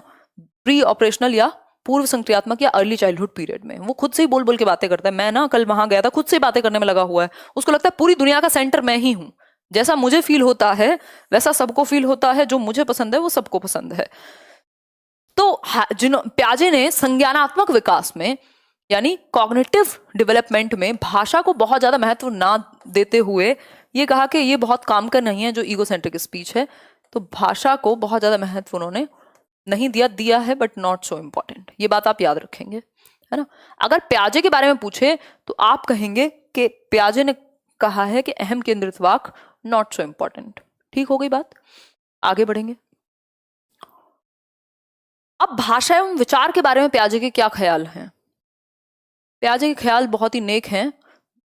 भाषा एवं विचार, पियाजे ने कहा पहले आएगा विचार यानी थॉट। उन्होंने कहा है पहले विचार आया और फिर भाषा आई विचार से, कि जब मुझे, मान लीजिए जब मुझे बोलना नहीं आता होगा तब भी मेरे मन में इसको देख के कुछ विचार तो आया होगा ना। ठीक, जब ठीक से मैं बोल भी नहीं पाती हूँ, हम सभी के लिए, मैं कोई स्पेसिफिक नहीं हूँ, कहीं और से नहीं आई हूँ, एलियन नहीं हूँ, है ना, ह्यूमंस की बात हो रही है। तो थॉट से लैंग्वेज आती है, यानी भाषा बाद में, पहले विचार। तो इन्होंने कहा है कि विचार से भाषा आती है और विचार भाषा को सुनिश्चित भी करता है, डिटरमिन भी करता है। ये बात भी आप पूरे तरीके से याद रखेंगे। इसमें किसी ने भी डाउट दिखाया तो क्या नंबर चला जाएगा? चैट क्यों नहीं चल रही? कहाँ चले गए लोग? तो हम काफी जुड़े हुए हैं। ये भी ना इंटरनेट का थोड़ा सा नाटक रहता है ना? तो भाषा, विचार से भाषा आती है, विचार से भाषा आती है, और भाषा, जो विचार है वो भाषा को सुनिश्चित भी करता है। विचार भाषा को, आ गई चैट वापस आ गई। विचार भाषा को सुनिश्चित भी करता है और पहले भी आता है भाषा से। ये बात आप याद रखेंगे, इसमें कोई भी दोहराया नहीं होना चाहिए। ठीक, सिंपल बात। पियाजे कह रहे हैं, ऐसा मैं नहीं कह रही हूं, है ना? पियाजे ने कहा है। आगे बढ़ेंगे, लेव वाइगोस्की की बात करते हैं। ये बहुत इंपॉर्टेंट बताते हैं लैंग्वेज को। ये कहते हैं लैंग्वेज जो है, भाषा जो है, वो मानव का सर्वश्रेष्ठ टूल है, यानी यंत्र है एक, जिसके द्वारा हम ज्ञान का निर्माण कर सकते हैं, बहुत सारी चीजें समझ और समझा सकते हैं। ये बात समझ पा रहे हो कि नहीं? नहीं भी समझ पा रहे हो तो भी समझ लो, है ना। आई एम आर्मी पर्सन कोई कह रहा है, बहुत बढ़िया जी, जय हिंद। देखिए लेव वाइगोस्की की अगर हम बात करें, लेव वाइगोस्की की अगर हम बात करें, इनकी थियोरी का नाम बताना जरा। आधे क्वेश्चन तो इनकी थियोरी के नाम से सॉल्व हो जाते हैं। नाम क्या है? सामाजिक सांस्कृतिक सिद्धांत, यानी सोशियो कल्चरल अप्रोच। SCL, तीन चीजें इंपॉर्टेंट है इनकी थियोरी में। समाज, सामाजिक अंतःक्रिया के द्वारा। ये कहते हैं जब बच्चा ना थोड़ा सा बड़ा होगा या जैसे ही वो बातें करना शुरू करता है ना, समाज में अंतःक्रिया के द्वारा भाषा का वो विकास करेगा, और उस भाषा के विकास से उसकी समझ का भी विकास होगा। यानी संज्ञानात्मक विकास में भाषा का बहुत बड़ा रोल है, अहम भूमिका है, ऐसा वाइगोस्की कहते हैं, बल्कि पियाजे कहते हैं बहुत इंपॉर्टेंट नहीं है। ठीक है, इतनी बात आप याद रखें। कोई दिक्कत परेशानी, कोई दर्द? देखो डायरेक्ट मेथड में कुछ स्ट्रक्चर्स पे ज्यादा फोकस था। कम्युनिकेटिव जो लैंग्वेज वाला मेथड है उसमें फ्रीडम ज्यादा है, उसमें नेचुरल यूज डायरेक्ट मेथड से ज्यादा है, उसी का वो विकसित रूप है डायरेक्ट मेथड का ही। देखिए बालक भाषा अपने परिवेश से अंतःक्रिया करते हुए सीखता है। ये बात याद रखिएगा, क्वेश्चन पूछा हुआ है कई बार। कौन कहता है कि बच्चे की जो भाषा है वो अंतःक्रिया, सामाजिक अंतःक्रिया? अगर समाज नहीं होता, लोग नहीं होते बच्चे के आसपास, जैसे मोगली को ह्यूमन लैंग्वेज नहीं आती थी, आपको भी नहीं आती, क्योंकि भाषा शून्य में विकसित नहीं होती। ये क्वेश्चन पूछा जाता है, यानी ये वैक्यूम में डेवलप नहीं हो सकती, इसके लिए सामाजिक अंतःक्रिया की आवश्यकता होती है ना। सिंपल बात, कोई दिक्कत नहीं है। अगर बच्चे से कुछ बोलोगे नहीं, वो क्या ही बोलेगा, उसको पता भी नहीं लगेगा शब्द क्या होते हैं। ठीक, इनके अनुसार निजी भाषा बालक के संज्ञानात्मक विकास। अब ये निजी भाषा इंपॉर्टेंट है, यानी प्राइवेट स्पीच। इसी को पियाजे ने ईगो सेंट्रिक कहा था एक स्लाइड पहले।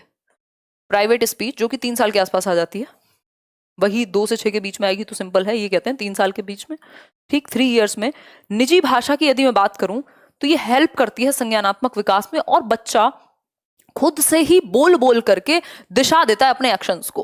मान लो उसकी कोई रेलगाड़ी है वो टूट गई है, या दूसरा डब्बा उसको लगाना है, तो वो ढूंढेगा अरे वो पीले वाला कहाँ गया, इसमें ऐड करूं फिर तो ये चलेगी, मैं तो कल वहां जाऊंगा। वो खुद से बातें कर रहा है बोल बोल के, मतलब खुद को ही दिशा दे रहा है अपने ही दिमाग को, है ना। तो बच्चा प्राइवेट स्पीच या निजी भाषा के थ्रू क्या देता है? निर्देश देता है या फिर डायरेक्शन देता है खुद को ही, है ना।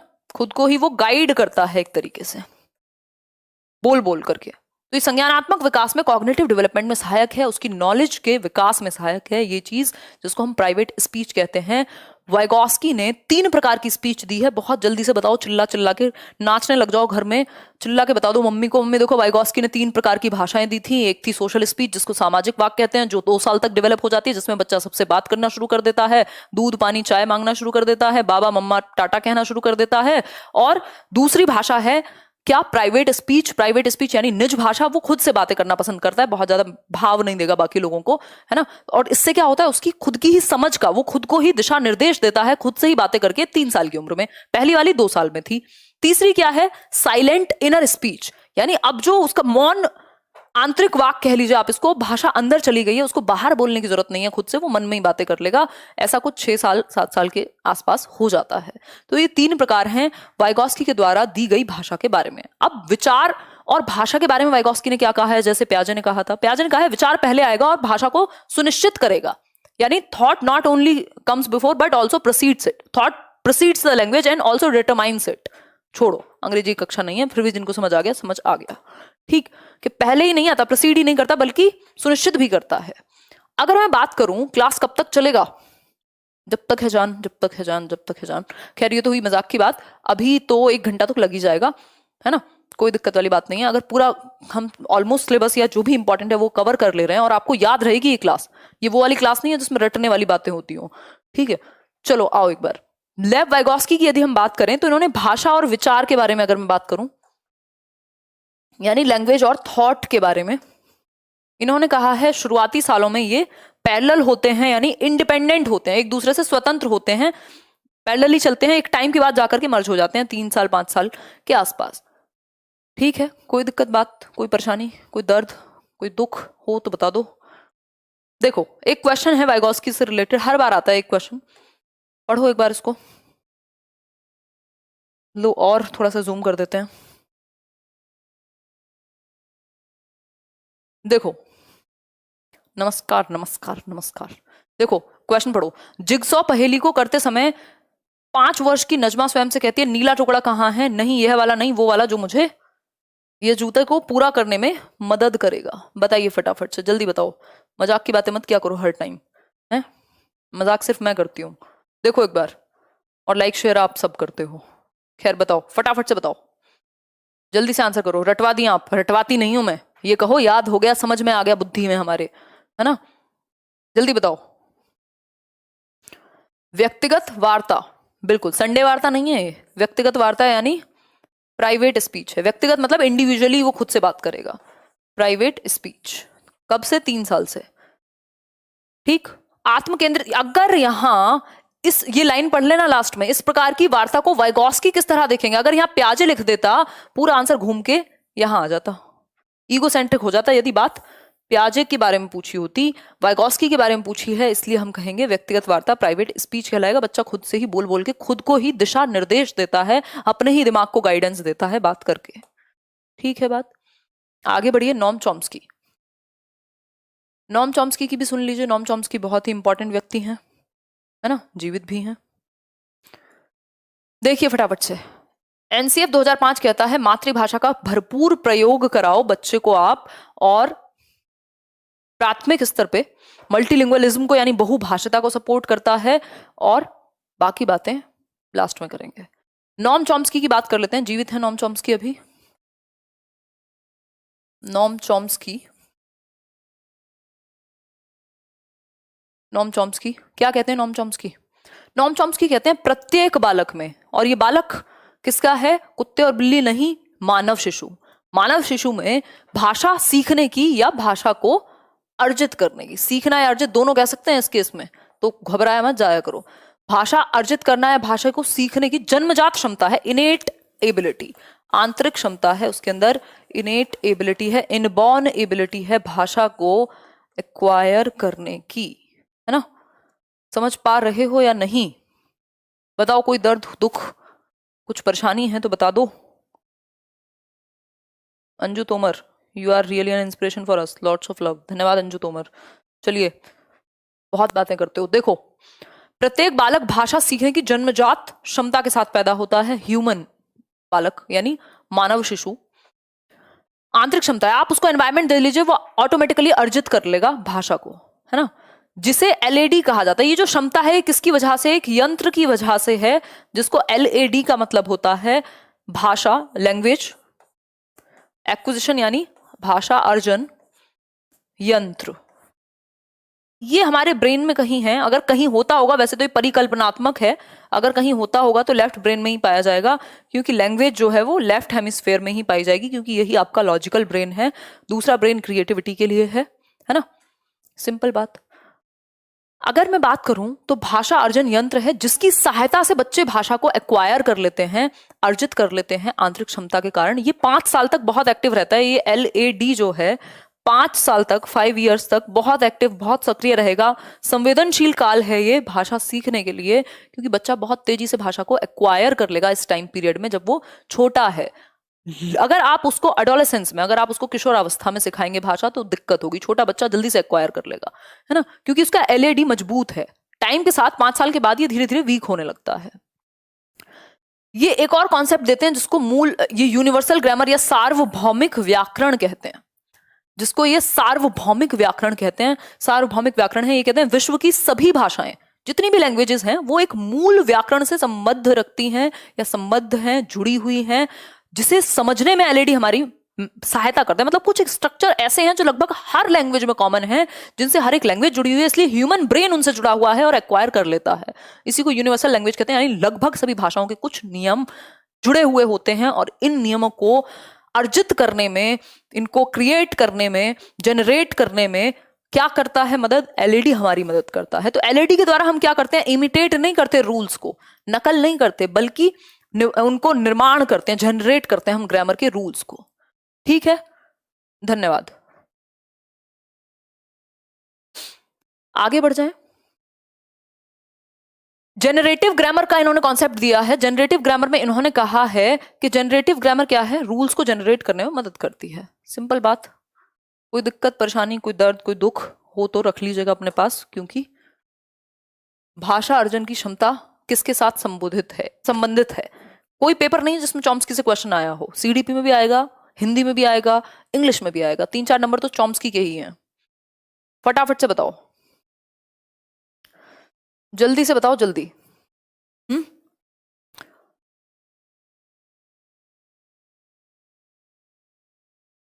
बी यानी चॉम्स्की, बिल्कुल। नॉम चॉम्स्की कहते हैं कि भाषा अर्जन की क्षमता यानी लैंग्वेज एक्विजिशन की जो एबिलिटी है वो इनेट है।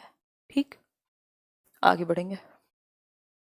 अब भाषा के कुछ कौशल होते हैं जिनको 4 प्रमुख कौशल या मुख्य कौशल कहा जाता है भाषा के।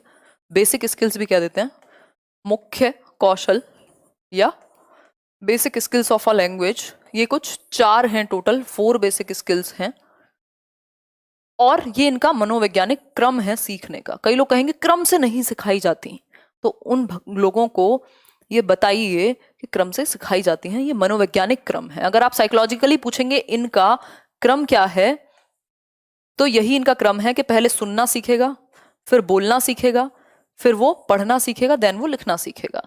ये इनका मनोवैज्ञानिक क्रम है जिसका पालन किया जाना चाहिए। लेकिन ये जो चारों की चारों स्किल्स है ना, ये एकीकृत हैं, इसीलिए ये मैंने पूरा बनाया है, यानी इंटर रिलेटेड है, एक दूसरे से इंटीग्रेटेड है, एकीकृत हैं, एकीकृत हैं यानी इंटर रिलेटेड हैं। ऐसा नहीं है जब मैं बोल रही हूं तो आप सिर्फ सुनना सीख रहे हैं, आप बोलना भी सीख रहे हैं, आपका उच्चारण भी बेहतर हो रहा है, आपकी समझ भी बेहतर हो रही है, आप कल पढ़ेंगे भी अच्छा, फिर समझेंगे भी अच्छा। तो ये आपस में जुड़े हुए हैं, एकीकृत हैं, और इनको सिखाने का मनोवैज्ञानिक क्रम यही है।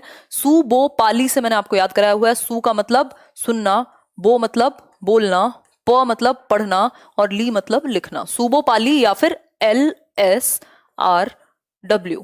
ठीक, बहुत ज्यादा विलक्षण बुद्धि का इस्तेमाल ना करते हुए सामान्य बुद्धि का इस्तेमाल कीजिए, पेपर सर पे है, समझते जाइए चीजों को। ठीक, अब इसमें सुनना और पढ़ना जो है वो कैसी स्किल है, जल्दी बताओ फटाफट से।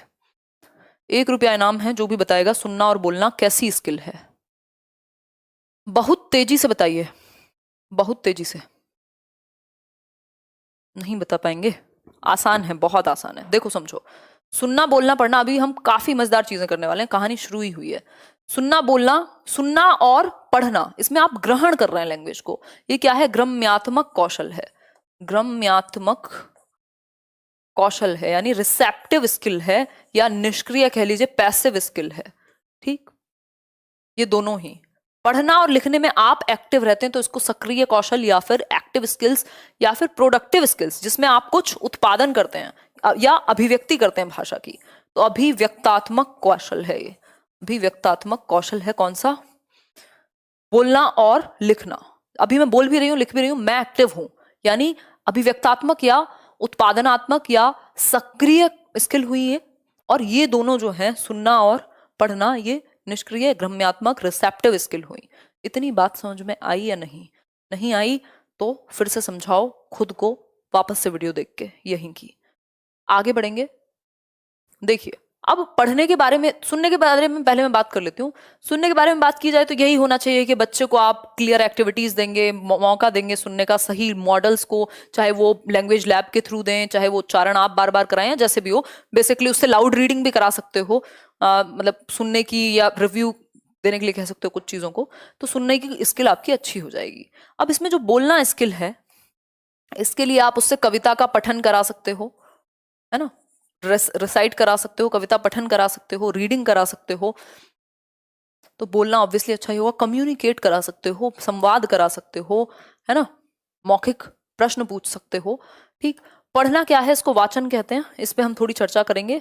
और लिखने के बारे में भी थोड़ी सी हम बात करेंगे, लेखन के प्रकार समझेंगे। उससे पहले मैं आपको बता देती हूँ, लिखना से संबंधित एक चीज है जिसको हम, बताओ क्या कहते होंगे? श्रुतलेख कहते हैं। श्रुतलेख का मतलब होता है इमला, यानी डिक्टेशन। अगर आपको वर्तनी की अशुद्धियां ठीक करानी है, वर्तनी की अशुद्धि का मतलब मेरा क्या है, स्पेलिंग मिस्टेक्स को बेहतर कराने के लिए, वर्तनी की अशुद्धियां यानी स्पेलिंग मिस्टेक को बेहतर कराने के लिए श्रुतलेख, वर्तनी की जो गलतियां हैं उनको ठीक कराने के लिए श्रुतलेख का प्रयोग किया जाएगा। टीचर कुछ बोलेगा और बच्चे लिख रहे हैं, और सुन के जब वो लिखेंगे उनका सुनना भी बेहतर होगा, उनका लिखना भी बेहतर होगा। लेकिन लिखने में स्पेलिंग मिस्टेक्स बहुत कम हो जाती हैं, क्योंकि जब वो खुद लिखते हैं और बाद में गलती निकलती है तो वो हमेशा के लिए याद हो जाती है आपको, बचपन में किया होगा आपने। तो श्रुतलेख वर्तनी की अशुद्धि को दूर करने के लिए बहुत महत्वपूर्ण है। ठीक है बात। आगे बढ़ेंगे पढ़ना कौशल पे। पढ़ना कौशल की बात कर रहे थे हम थोड़ी सी। पढ़ना कौशल को जिसको हम वाचन भी कहते हैं, है ना। इसमें क्या है, बच्चा एक्टिव है। इसमें दो तीन चीजें हैं, जैसे एक तो है मौन वाचन या मौन पठन, यानी साइलेंट रीडिंग, और दूसरी एक बात अगर मैं करूं यहां तो हम कह सकते हैं लाउड रीडिंग, यानी सस्वर पठन। पठन यानी लाउड रीडिंग। ठीक हो गई ये बात? कोई दिक्कत परेशानी इसमें हो तो बता दो। इंग्लिश की मैराथन कराएंगे, क्यों नहीं कराएंगे, बिल्कुल कराएंगे। 5 दिन 5 मैराथन होनी है भाई, ठीक है। अगर मैं बात करूं मौन पठन की यानी साइलेंट रीडिंग की, तो साइलेंट रीडिंग से क्या होगा, बच्चे का ध्यान बेहतर होगा, कंसंट्रेशन बेहतर होगा, ज्यादा स्पीड में पढ़ पाएगा, ज्यादा कंटेंट पढ़ पाएगा साइलेंट रीडिंग से। बड़ी कक्षाओं में आप साइलेंट रीडिंग करा सकते हैं, कोई दिक्कत नहीं है। सस्वर पठन यानी लाउड रीडिंग, जब वो क्लास में एक बच्चे को खड़ा करके या ग्रुप में आप पढ़वाते हैं जोर जोर से, तो इससे क्या होता है, बच्चे का प्रोनाउंसिएशन यानी उसका उच्चारण सुधरता है, और पूरी क्लास सुनती है तो सुनने का, बोलने का, ये सभी कौशल उसके अच्छे होते हैं सस्वर पठन से। और रस भी आता है यदि कविता जैसी कोई चीज हो। कविता मतलब आपका पोइट्री। ठीक है बात। ये बेसिक सी चीजें आप याद रख सकते हैं, मुझे नहीं लगता इनमें कोई भी समस्या होगी। अब लेखन के कुछ प्रकार हैं, इनको एक बार देख लीजिए। लेखन यानी राइटिंग के सुलेख होता है आपकी सुंदर सुंदर राइटिंग, यानी सुंदर लिखना। देख करके आपको पता है एक स्टैंडर्ड है कि ऐसा लिखोगे आप कॉपी में तो बहुत ही सुंदर होगा, सुलेख, सुंदर लेख। ठीक है, तो एक गुड हैंड राइटिंग को हम सुलेख कह सकते हैं। इसका भी खूब प्रैक्टिस कराई जाती है छोटी क्लासेस में, या बड़े होते हैं जैसे जैसे बच्चे एलिमेंट्री में आते हैं। श्रुत लेख एक प्रकार है। श्रुत लेख का मतलब ही है स्पेलिंग मिस्टेक्स को ठीक कराना, वर्तनी की अशुद्धियां दूर होंगी, डिक्टेशन होगी, टीचर बोलेगा बच्चा लिखेगा, जो कमियां होंगी दूर हो जाएंगी। अनुलेख होता है, जैसे ये होता नहीं, उसके ऊपर बच्चा बनाएगा, अ का पूरा ये बना हुआ है, इसके ऊपर वो पेन चलाएगा, है ना, तो ये अनुलेख कहलाता है। ये इनिशियल स्टेज में हेल्प करता है, इसको हम अनुलेख कहते हैं। कोई समस्या, परेशानी, कोई दर्द, कोई दुख हो तो बता दीजिए। सुलेख मतलब सुंदर राइटिंग, श्रुतलेख मतलब बच्चे को आप बोलेंगे और वो लिखेगा, इससे स्पेलिंग अच्छी होगी। और अनुलेख मतलब जो स्ट्रक्चर दिया होता है उसके ऊपर ही आपको बनाना होता है उसके अनुसार। भाषा के कुछ विकार होते हैं जिन पे 1 नंबर का क्वेश्चन आता ही है, लैंग्वेज डिसेबिलिटीज कह सकते हैं। एक है अफेजिया, जिसको अफेशिया लिखा हुआ है हिंदी में। इससे क्या है, ये लैंग्वेज कॉम्प्रिहेंशन से संबंधित परेशानी है। बच्चे को समझ में नहीं आती कि बात कही क्या गई है, बच्चे को समझ में नहीं आती कि बात कही क्या जा रही है, वो कॉम्प्रिहेंड नहीं कर पाता लैंग्वेज को, वो लैंग्वेज को कॉम्प्रिहेंड नहीं कर पाता। डिसलेक्सिया की यदि मैं बात करूं तो ये रीडिंग डिसऑर्डर है, पठन वैफल्य है, यानी पढ़ने में विफलता होगी, यानी बच्चा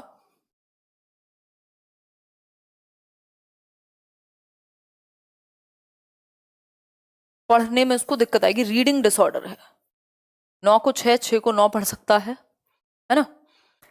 डिसग्राफिया सिंपल है, ग्राफ का मतलब ही होता है लिखना, तो ये लेखन में समस्या आएगी। इसकी जो राइटिंग होगी डिसग्राफिया वाले की, उसकी राइटिंग को आप पढ़ नहीं पाएंगे, वो पढ़ने योग्य नहीं होगी।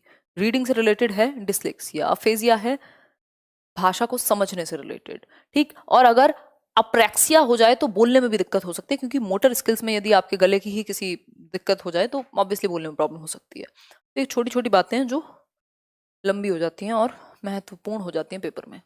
देखो, पठन वैफल्य बच्चों के प्राथमिक, अभी मैं भर भर के क्वेश्चंस भी कराऊंगी जैसे ही मैराथन खत्म होंगे 25-26 तक। पठन वैफल्य बच्चों के प्राथमिक लक्षण क्या है? पठन वैफल्य यानी पढ़ने में विफलता जिन बच्चों को होती है, उनके लक्षण, उनके कैरेक्टरिस्टिक्स क्या होंगे, फटाफट से बता दीजिए जल्दी से। 100 को वॉज पढ़ सकता है। सिंपल बात है, पढ़ने में विफलता यानी धारा प्रवाह पढ़ने की अक्षमता। ऐसे बच्चे फ्लुएंटली नहीं पढ़ पाते, ये बात बिल्कुल सही है, इनको पढ़ने में दिक्कत होती है। न्यून अवधान विकार, अपसारी चिंतन, एक गतिविधि, कुछ भी नहीं। जब रीडिंग डिसऑर्डर है, पठन वैफल्य यानी डिसलेक्सिया की बात हो रही है, कुल मिलाकर के लैंग्वेज चेंज करके पूछा है। आगे बढ़ेंगे। शिक्षण की जो प्रक्रिया है वो 3 आयामी है, जिसको जॉन डुई ने दिया था। आपकी बुरी किस्मत हो तो पूछ सकता है। टीचर एक तरफ होगा, दूसरी तरफ स्टूडेंट होगा, और तीसरी तरफ आपका करिकुलम या एनवायरमेंट या स्कूल के एक्सपीरियंसेस हो सकते हैं, कंटेंट हो सकता है। ये त्रिआयामी प्रक्रिया है। पहले द्विध्रुवीय ही थी, सिर्फ दो ही ध्रुव थे, एक था टीचर दूसरा था स्टूडेंट। लेकिन जॉन डुई एडम्स ने इसके बारे में बात की थी दो ध्रुवीय के।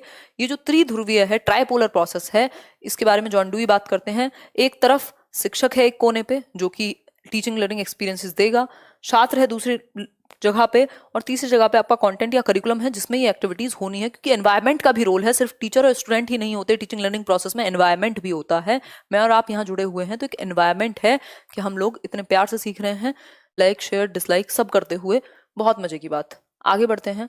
शिक्षण सूत्र। शिक्षण सूत्र यानी टीचिंग के कुछ मैक्सिम्स होते हैं, कुछ फॉर्मूलाज होते हैं। ये वैसे तो आप कुल मिला के अब तक समझ चुके हैं। ज्ञात से अज्ञात यानी बच्चा जो जानता हो पहले से, उसके पूर्व ज्ञान से जोड़ना होता है आपको नए ज्ञान को, न्यू नॉलेज को, जिसको वो नहीं जानता। मूर्त से अमूर्त मतलब जो चीजें वो टच और फील कर सकता है, जिनको वो देख सकता है, उनको पहले आप सिखाइए, उससे फिर अमूर्त कॉन्सेप्ट्स को जोड़ दीजिए जो उसको ना आते हो। फिर है सरल से जटिल, जो चीजें ईजी हो पहले आप उनको सिखाइए, है ना। फिर उसके बाद धीरे धीरे कॉम्प्लेक्सिटी बढ़ाते रहिए। इसी वजह से हम देखते हैं 6th क्लास का सिलेबस 7th से थोड़ा सा हल्का है, 3rd क्लास में आसान था, 4th में थोड़ा सा मुश्किल हो गया। यानी सरल से जटिल, यानी हम जा रहे हैं इजी टू कॉम्प्लेक्स। कोई दिक्कत परेशानी इसमें होनी नहीं चाहिए। शिक्षण सहायक सामग्री। टीचिंग लर्निंग मटेरियल अपने आप में बहुत इंपॉर्टेंट। टीचिंग लर्निंग, इसका यूज क्या है, क्यों हम टीचिंग लर्निंग मटेरियल शिक्षक सहायक सामग्री का प्रयोग करते हैं। आपने अपने बीएड में, डाइट में, जहां से भी आपने जो भी किया होगा, अगर कभी मौका मिला हो तो आप चार्ट लेके गए होंगे, आप बहुत सारी चीजें आजकल लेके जाई जाती हैं, है ना। तो टीचिंग लर्निंग मटेरियल की यदि मैं बात करूं तो इसका प्रयोग हम क्यों करते हैं, टीचिंग लर्निंग मटेरियल का, बता दीजिए फटाफट से, जल्दी बताइए, आंसर कीजिए, बहुत ही जल्दी से जवाब दीजिए। मजाक की बात कोई नहीं करेगा, बाल खराब हो रहे हैं वैसे ही, ठीक है। हाँ, मैं ऐसे रहती हूँ जैसे मेरा ही पेपर है और मुझे जैसे पता ही ना हो दुनिया में क्या चल रहा है। खैर देखो, एक बार फटाफट से आंसर करो। बढ़िया पढ़ाती हो आप, धन्यवाद धन्यवाद धन्यवाद, हम आपके आभारी हुए। कोई कह रहा है प्रभावी बनाने के लिए, कोई कह रहा है बिना प्रभावी बनाने के लिए। सिंपल बात है, शिक्षण सहायक सामग्री को और ज्यादा रुचिकर बनाने के लिए, है ना, इंटरेस्टिंग बनाने के लिए। प्रभावी यानी इफेक्टिव, ओवरऑल बेहतर हो जाए, है ना, आसानी से समझ में आ जाए, स्वाभाविक बनाने के लिए, है ना। ज्यादा एंगेजिंग यानी बच्चे क्या है, ज्यादा पार्टिसिपेट करें, यानी भागीदारिता उनकी बढ़े, भागीदारिता उनकी बढ़े, ठीक, यानी वो इन्वॉल्व हो, सक्रिय रहें। ये सारी चीजें शिक्षण सहायक सामग्री के माध्यम से कराने की जरूरत महसूस की जाती है। क्यों, ऐसा क्यों? क्योंकि जितने ज्यादा बच्चे के सेंसेस, उसकी ज्ञानेंद्रियां इन्वॉल्व होंगी सीखने में, उतना बेहतर है। अभी मैं आपके सामने एक पिक्चर लगाती हूँ, आपको और अच्छे से समझ में आता है, मैं बोलती हूँ और अच्छे से समझ में आता है, मैं कुछ करके दिखाऊं तो और अच्छे से समझ में आएगा, है ना। तो प्रभावी या इफेक्टिव बनाती हैं। टीचर पहले चॉक एंड टॉक मेथड का इस्तेमाल करते थे, सिंपल एक व्हाइट बोर्ड और सॉरी ब्लैक ही होता था पहले, ब्लैक बोर्ड और एक चॉक और उनकी बातें। आज के टाइम पे 70 चीजें आ चुकी हैं, चाहे वो 3D मॉडल्स हों, चाहे वो ऑडियो विजुअल एड्स हों। इसकी भी 4 कैटेगरी हैं, मेनली 3 ही हैं, लेकिन चौथी भी इंपॉर्टेंट है। देख लेते हैं 1 मिनट में, बहुत ही कम समय लगेगा हमें। क्वेश्चन हम बाद में करेंगे, पहले हम ये समझेंगे। दृश्य सामग्री कौन सी हो सकती है? Visual add. विजुअल एड किसके लिए इंपॉर्टेंट है? जिसको देखने में समस्या है, या वैसे भी ज्यादातर जो लर्नर्स हैं, देखो 3 कैटेगरी हैं। एक है विजुअल लर्नर की, यानी दृश्य अधिगम करता है, जो देख के ज्यादा जल्दी सीखता है। 60% से भी ज्यादा, आई थिंक 65% इनकी वेटेज है, कुछ 65% आई थिंक देख के सीखते हैं। ऑडिटरी हैं आपके,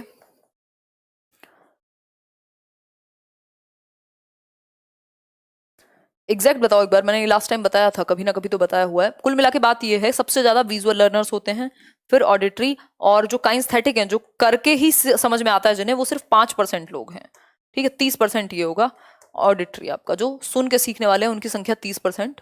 65% देख के जल्दी समझ में आता है लोगों को, और काइंस्थेटिक जिनको करके समझ में आता है उनको 5%। अब हम अगर कहें तो इन तीनों का ही मिश्रण करना पड़ेगा, क्योंकि किसी बच्चे को देख के जल्दी समझ में आएगा, किसी बच्चे को सुन के जल्दी समझ आएगा। तो विजुअल एड में कौन कौन आ सकता है? एक तो सिंपल शामपट कह सकते हैं। शामपट का मतलब तो समझते होगे, शामपट है आपका क्या कहेंगे, ब्लैक बोर्ड। ये भी तो विजुअली एड है ना, जिसमें बच्चा देखेगा। ठीक है, टेक्स्ट बुक भी हो सकती है एक विजुअल एड। कोई चार्ट हो सकता है, पाठ्य पुस्तक चार्ट हो सकता है, फ्लैश कार्ड हो सकता है ना। कुछ भी ऐसी चीजें जिनमें बच्चा देख करके सीखे, उसके देखने वाली जो ज्ञानेंद्रियां हैं वो एक्टिवेट हो। जैसे आप मुझे अभी देख भी रहे हैं। ठीक है बात, या कोई समस्या है दीप्ति दास? बताइए, आप रोज सुपर चैट करती हैं। ठीक हो गई बात? इतनी बात क्लियर है? तो वो बच्चे जिनको सुनने में दिक्कत है उनके लिए और ज्यादा हेल्पफुल होगा, और इन जनरल तो होगा ही होगा। श्रव्य सामग्री यानी ऑडिटरी, सुनने लायक, जैसे ग्रामोफोन हो सकता है ना, रेडियो हो सकता है, आजकल तो रिकॉर्डिंग्स होती हैं बहुत सारी। आप सही रिकॉर्डिंग सुना सकते हो बच्चे को, सही उच्चारण की, जिससे वो क्या होगा, जिससे वो सही उच्चारण सीख सके। सुन करके कुछ बच्चे जल्दी सीखते हैं, उनको ऑडियो बुक्स आ गई हैं आजकल, तो बहुत सारी चीजें हैं, है ना। आगे बढ़ेंगे, ये रटने की बिल्कुल जरूरत नहीं है, दिमाग लगाइएगा अपने आप याद आएगा। दृश्य श्रव्य सामग्री की यदि मैं बात करूं तो ये बहुत इंपॉर्टेंट हो जाती है। ऑडियो विजुअल, जिसमें आवाज भी हो और विजुअल भी हो, दृश्य भी हो, जैसे मैं अभी आपके साथ जुड़ी हुई हूँ, वैसे इसको आईसीटी भी कहते हैं, इंफॉर्मेशन कम्युनिकेशन टेक्नोलॉजी, है ना।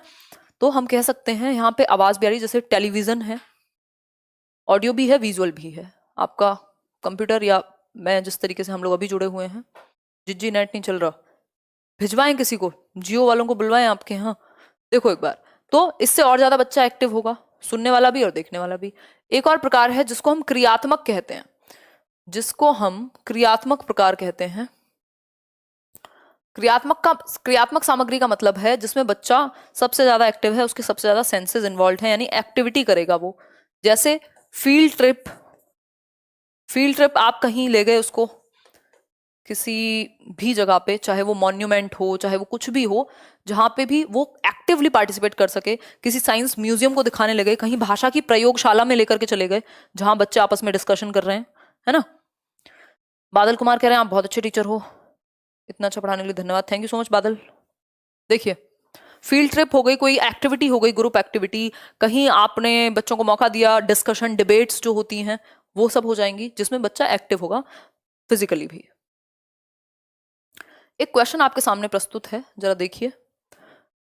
प्राथमिक स्तर पर पाठ्य पुस्तक में कार्टून, भाषण, विज्ञापन आदि बच्चों के भाषा क्षमता विकास में डैश हैं। यानी प्राइमरी लेवल पर जो टेक्स्ट बुक है उसमें कार्टून्स हो सकते हैं, भाषण हो सकते हैं, विज्ञापन हो सकते हैं, यानी क्या कहते हैं उसको हम, एडवर्टीजमेंट्स, है ना। फटाफट से बताइए विकास में कैसे होंगे। अभी तो डिस्कस किया था, जो बच्चे की भाषा क्षमता, लैंग्वेज एबिलिटी या लर्निंग है उसमें बेहतर होंगे। कोई भी टीचिंग लर्निंग मटेरियल, ये सब क्या है, ये शिक्षण सहायक सामग्रियां हैं जो हेल्पफुल होंगी बच्चे को भाषा सीखने में। सिंपल बात है, बाधक थोड़ी होंगी, निरर्थक का मतलब कोई इस्तेमाल ही नहीं है, अनुपयोगी भी नहीं होंगी, है ना। तो हेल्पफुल होगा, सहायक होगा। आगे बढ़ेंगे। प्राथमिक स्तर पर, नेक्स्ट क्वेश्चन है, प्राथमिक स्तर पर भाषा सीखने में भाषा संबंधी कौन सा संसाधन, यानी कौन सा मटेरियल टीचिंग लर्निंग सबसे ज्यादा इंपॉर्टेंट है। सबसे ज्यादा इंपॉर्टेंट वो है जिसमें बच्चा सबसे ज्यादा एक्टिव हो, सबसे ज्यादा सीखने को जिससे उसको मिल सके, वो सबसे ज्यादा बेहतर है। सिंपल बात है, इसमें तो कोई बहुत बड़ा ऐसा नहीं है कि रॉकेट साइंस लगी हुई है। फटाफट से बता दो आंसर इसका बहुत तेजी के साथ, है ना। जल्दी बताओ। 15% हमारे लैपटॉप में बैटरी बची है, वो हम चार्ज कर लेंगे, लेकिन मेगा त्रिपाठी 10% पे लगाएंगे हम चार्जर में, अभी इसको रोने दीजिए। देखिए, प्राथमिक स्तर पर भाषा सीखने में भाषा संबंधी कौन सा संसाधन, बताओ जल्दी। बाल साहित्य। जब वो चिल्ड्रंस लिटरेचर पढ़ेगा ना तो उसको मजा आएगा, उसमें कहानी होंगी, किस्से होंगे, वो कल्पना करेगा, वो सोचेगा। बेसिकली जो कहानी का तरीका है ना, वो एक होलिस्टिक अप्रोच है, वो एक समग्रतावादी मॉडल है जो भाषा को सिखाने का, जिसको अच्छा माना जाता है। क्योंकि जब आप कहानी सुन रहे हैं तो आप सुन भी रहे हैं, पढ़ भी रहे हैं, इमेजिन यानी कल्पना भी कर रहे हैं, तर्क भी है, सोचना भी है, आपकी पर्सनैलिटी को भी वो प्रभावित करेगा। तो सबसे बेहतर बाल साहित्य होगा, क्योंकि बच्चा डायरेक्टली कनेक्ट कर पाएगा चंपक की कहानियों से और चाचा चौधरी की कहानियों से, बजाय के कंप्यूटर के। आगे बढ़ेंगे, ये तो हम कर ही चुके हैं। मजा आ रहा है कि नहीं? ये इससे रिलेटेड एक क्वेश्चन है, मूल्यांकन एवं उपचारात्मक शिक्षण। ये हमारा आखिरी ही टॉपिक है, जिसमें हम उपलब्धि परीक्षण क्या है, दक्षता परीक्षण क्या है, अभिरुचि परीक्षण क्या है ना, और फिर 1-2 क्वेश्चन और बहुभाषिकता और पाठ्यपुस्तक, इनको करके चुपचाप से सो जाएंगे। इसमें भी लग जाएगा आधा घंटा, तो 20 मिनट भी लग सकते हैं। देखो, मूल्यांकन एवं उपचारात्मक शिक्षण यानी इवेल्युएशन एवं डायग्नोस्टिक या रेमेडियल टीचिंग। ठीक है बात? This is my favourite live class. अच्छा जी, धन्यवाद, आप लोग इतनी संख्या में जुड़े हुए हैं इतनी रात को। मूल्यांकन, देखो इसको CCE से भी जोड़ सकते हो आप, सतत एवं व्यापक मूल्यांकन। सतत एवं व्यापक का मूल्यांकन का मतलब क्या है कि बच्चे को आप एक तो लगातार यानी कॉन्टिन्यूअसली आप क्या कर सकें, असेस कर सके, आकलन कर सके। आकलन का उद्देश्य क्या होता है ये बताओ? पानी है नहीं यार, गर्म करके लाना पड़ेगा। ये बताओ आकलन का उद्देश्य क्या होता है, ये बता दो फटाफट से 1 मिनट के अंदर अंदर। आकलन का एक सिंपल उद्देश्य है, जो आपने बच्चे को सिखा दिया है किस हद तक सीख लिया, उसको सीखने में मदद मिले, जहां कमियां हैं उनको पूरा किया जा सके, है ना। क्या सीखा है, कितना सीखा है, कैसे सिखाना है, क्या आपके मेथड्स कामयाब हो रहे हैं जिन मेथड से आप सिखा रहे हैं, ये सारी चीजें हैं। ठीक, इस वजह से आकलन किया जाता है, ना कि इस बात के लिए कि नंबर कितने आए। सतत एवं व्यापक का मतलब है कॉम्प्रिहेंसिव, यानी लगभग सभी पक्षों में उसका शारीरिक, सामाजिक, सांवेगिक हर एक पक्ष, सिर्फ पेन पेपर का पक्ष नहीं। ठीक है अंकित, सुपर चैट कर रहे हैं आप भी। देखिए व्यापक की यदि मैं बात करूं तो ये कॉम्प्रिहेंसिव होगा, कॉम्प्रिहेंसिव। ठीक, कॉम्प्रिहेंसिव मतलब हर एक पक्ष में, स्कोलैस्टिक और को स्कोलैस्टिक। स्कोलैस्टिक क्या होता है? शैक्षिक व सह शैक्षिक। शैक्षिक होता है पेन पेपर से संबंधित, और सह शैक्षिक होता है आपके बाकी सारे पक्ष, खेलना कूदना दौड़ना भागना, जितनी भी चीजें हैं। तो हर एक पक्ष में आप बच्चे का आकलन करते हैं, सिंपल बात है। मूल्यांकन एक बड़ा शब्द है जिसमें आकलन, मापन ये सब आ जाते हैं। आकलन में आप ये देखते हैं कैसे सीखता है, मापन में आप ये देखते हैं कितना % सीख लिया है, और मूल्यांकन ओवरऑल जजमेंट के लिए होता है। ठीक है बात? फीडबैक के लिए भी आप, या इंप्रूवमेंट के लिए भी आप ये सारी चीजें करते हैं। अब 2 शब्द हैं, एक है उपचारात्मक शिक्षण जिसको हम रेमेडियल टीचिंग कहते हैं, दूसरा एक शब्द है जिसको हम निदानात्मक शिक्षण कह लीजिए या परीक्षण कहेंगे। निदानात्मक परीक्षण, इसका मतलब है डायग्नोस्टिक टेस्ट। डायग्नोस्टिक का मतलब ही है जैसे डॉक्टर आपकी किसी भी बीमारी को डायग्नोज करता है खुद से लक्षण देख करके, या फिर आपका पैथोलॉजी लैब में भेज के आपका टेस्ट करा करके, उसी तरीके से यहाँ पे भी शिक्षक का भी काम यही है कि बच्चे को कुछ टेस्ट देके या जैसे भी पॉसिबल हो पता लगाया जाए, निदान किया जाए कि उसको प्रॉब्लम है कहाँ, सीखने में कमी कहाँ रह गई है, गैप कहाँ रह गया है। ये बहुत ही कीवर्ड है कि गैप कहाँ है सीखने में, ये आप पता लगा सकें, डायग्नोज कर सकें। उसके बाद हमेशा आप रेमेडियल टीचिंग यानी उपचारात्मक शिक्षण देते हैं, या तो दोबारा से पढ़ाएंगे या नए तरीके से पढ़ाएंगे, जहां उसमें कमी रह गई उसको पूरा करेंगे, फुलफिल करेंगे गैप को। Do you understand this? बताइए, कोई समस्या, परेशानी, कोई दर्द, दुख हो तो बताओ। सोहेल क्या कह रहे हो? Ma'am you are a good teacher, मेरा नाम ले लीजिए। सोहेल नाम तो ले लिया आपका, बट ये बताओ ये बात समझ में आई कि नहीं आई है? रिचा, अमित, जल्दी बताओ, बहुत तेजी से बताओ। सब समझ में आ गया? चलो, तो हमेशा याद रखना पहले डायग्नोस्टिक यानी निदानात्मक परीक्षण होगा, फिर उपचार दिया जाएगा। ठीक, उपलब्धि परीक्षा, इस पे बड़े कंफ्यूज रहते हैं कई लोग। उपलब्धि परीक्षण या उपलब्धि परीक्षा का मतलब है अचीवमेंट टेस्ट। अचीवमेंट टेस्ट, ये चीजें इंग्लिश में भी एज इट इज ही रहेंगी जब हम इंग्लिश पेडागोजी करेंगे। अचीवमेंट टेस्ट, कुछ चीजें बिल्कुल कॉमन है। अचीवमेंट टेस्ट का मतलब क्या है? यस वी अंडरस्टैंड, उषा जी कह रही हैं।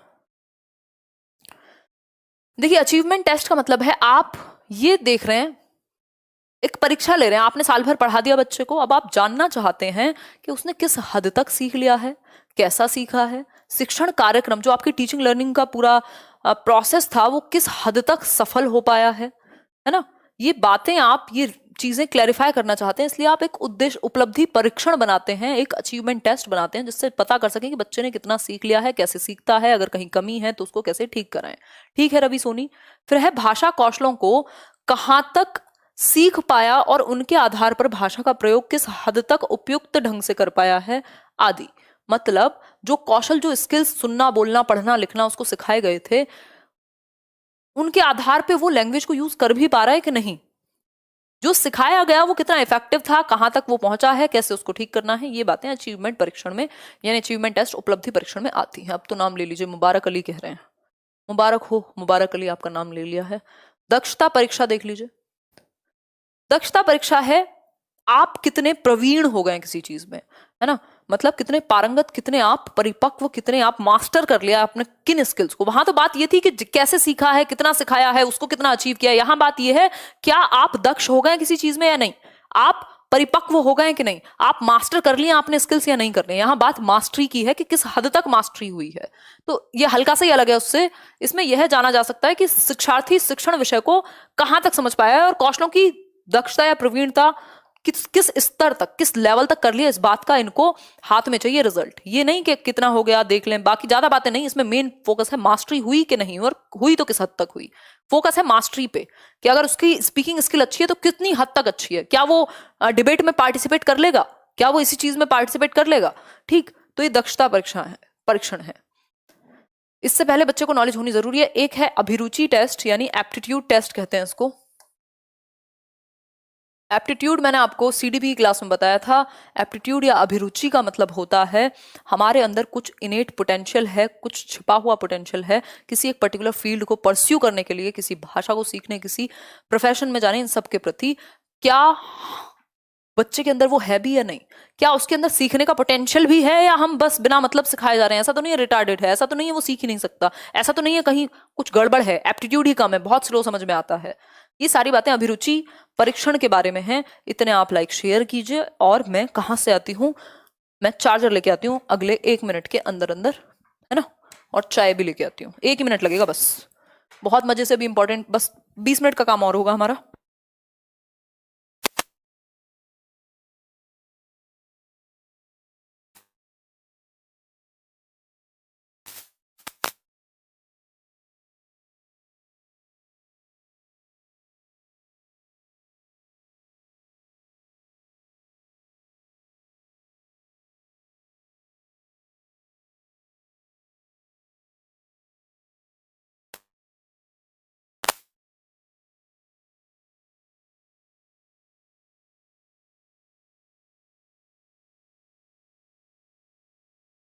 बहुत ही जल्दी आ जाती हूँ मैं, आप लोग सोचते हो ज्यादा टाइम लगेगा।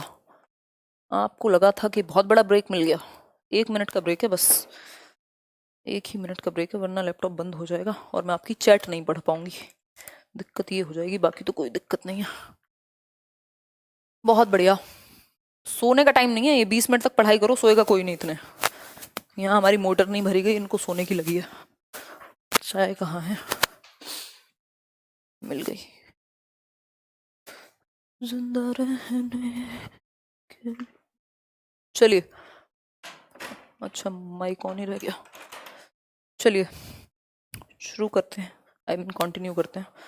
देखो एक बार एप्टीट्यूड की बात करते हैं जल्दी से, देखो फटाफट से। मैम प्लीज एसएसटी के भी 2 दिन दे दे प्लीज। यार अब नहीं दे पाऊंगे, आई एम सो सॉरी, जो भी आपका नाम है। मैं पहले ही इसी बात को अनाउंस कर चुकी होती हूँ हमेशा ही, सोनम शर्मा। मैं इस टाइम पे नहीं दे पाऊंगी क्योंकि जो मैंने प्लान किया हुआ है उसके लिए दिन कम पड़ रहे हैं। अभी मैथ्स पेडागोजी भी करानी है, अभी 3 मैराथन बाकी हैं आपके, 2 सब्जेक्ट के हो पाएंगे आज को मिला करके। फिर उसके बाद क्वेश्चंस भी भरपूर कराने हैं आपको अलग अलग सब्जेक्ट के। तो मुझे लग नहीं रहा मैं एसएसटी को समय दे पाऊंगी। खैर ये बताइए अभिरुचि परीक्षण क्या है, यानी एप्टीट्यूड टेस्ट क्या है, बताने का कष्ट कीजिए। चाय कोई नहीं मांगेगा, दूंगी नहीं, मजाक की बात है ना, घर पे क्या करो। नाबेल अली क्या पूछ रहे हैं, कोई सुपर चैट नहीं पढ़ रही हूँ मैं अभी, क्योंकि मुझे चाय पीने पे फोकस करना है। चलो देखो एक बार,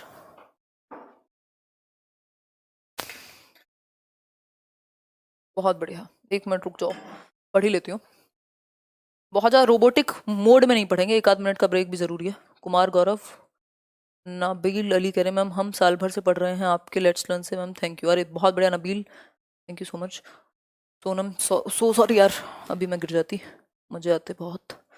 चंदन सिंह क्या कह रहे हैं आपकी सीडीपी हिंदी में कब तक आएगी, 2019 से इंतजार कर रहे हैं। आई अंडरस्टैंड चंदन, उसको अपने अंडर ही लाया जाएगा, पता नहीं अभी तो कब आएगी। अभी तो बुक से कहीं ज्यादा बैच में डिस्कशन होगा, इसलिए भी मैं नहीं अभी ला रही हूँ, क्योंकि बैच खतरनाक आ रहा है। उसमें कह सकते हैं कि मतलब वीडियोज से लेके नोट्स से लेके और क्वेश्चंस तक आपकी सारी नीड्स कवर हो जाएंगी, और वो ज़्यादा इफेक्टिव रहेगा। वो आप सारे नोट्स प्रिंट करके निकाल लीजिएगा जो मिलेंगे उसमें। मैं प्रॉपर बाइलिंगुअल का सोच रही हूँ। पेडागोजी का बैच करियर पे आ चुका है, 27 से रजिस्ट्रेशन शुरू होंगे, याद रखना 1 दिन में ही, फिर आगे बंद हो जाएंगे नहीं तो। खैर ये तो एक बात हुई। चलिए देखो, अभिरुचि यानी एप्टीट्यूड टेस्ट। इससे यह पता चलता है कि शिक्षार्थी भाषा सीखने के लिए उपयुक्त अभिरुचि रखता है अथवा नहीं। मतलब उसमें एप्टीट्यूड है भी लैंग्वेज को सीखने का या नहीं, ये बताना है ना। उसके अंदर एप्टीट्यूड है लैंग्वेज एक्विजिशन का या लर्निंग का या नहीं। उपयुक्त यानी एबल, इतना एबल है कि वो सीख जाएगा। कहीं ऐसा तो नहीं है उसकी एबिलिटी उतनी कम है कि नहीं सीख पाएगा, ऐसा कम ही केस में होगा। यह भी अनुमान लगाया जा सकता है कि शिक्षार्थी अपेक्षित शिक्षण में, जो आप आगे एस्पायरिंग टीचिंग करने वाले हो फ्यूचर में, वो जैसे कुछ होता नहीं, बच्चों से टेस्ट पूछ लेते हैं कुछ सवाल के, अभी क्या हिसाब किताब है, कहाँ स्टैंड करता है। तो जो आप एस्पायरिंग टीचिंग आगे कराओगे वो उसमें कितना सफल हो पाएगा, उसको समझ भी आ पाएगा कि नहीं, या आप भैंस के आगे बीन तो नहीं बजा रहे होगे, है ना। इसके लिए यह आवश्यक नहीं कि शिक्षार्थी को लक्ष्य विषय का पूर्व ज्ञान हो सकता है उसको कोई नॉलेज ना हो उस सब्जेक्ट की, लेकिन आप तो उसकी बिल्कुल, आप नॉर्मली उसके अंदर एप्टीट्यूड है सीखने का या नहीं, कोई भी आसपास की चीजें पूछ सकते हो।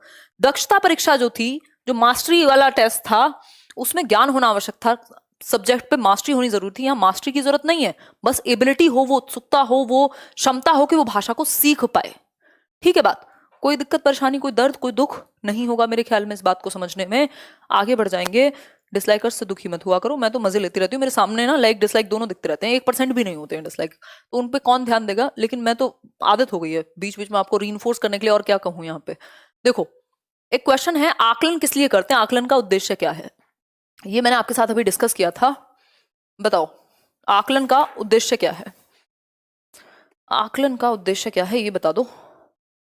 ये वाली बॉटल है क्या आपकी? नहीं, ये तो यार मम्मी की पुरानी बॉटल है, मेरी तो आज उधर चली गई है एक्सचेंज में, ऐसी ही है वो, उसमें भी कुछ खास नहीं है ना। जल्दी बताओ फटाफट से आंसर बताओ, 1 मिनट में कंटिन्यू करें, कोई जल्दीबाजी नहीं। 1-2 चम्मच खाने तो जाना है। आज मैंने बहुत ड्राइविंग की है, लगभग एयरपोर्ट गई हूँ और आई हूँ वापस।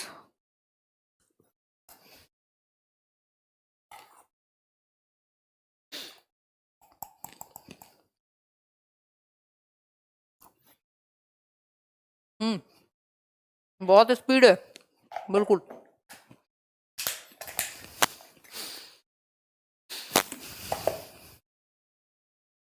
देखो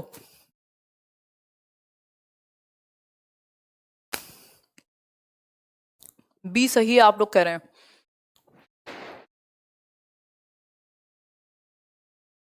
यार ज्यादा गर्म है। देखो, पठन क्षमता का आकलन नहीं, पठन का ही क्यों, फिर तो ओवरऑल करो ना।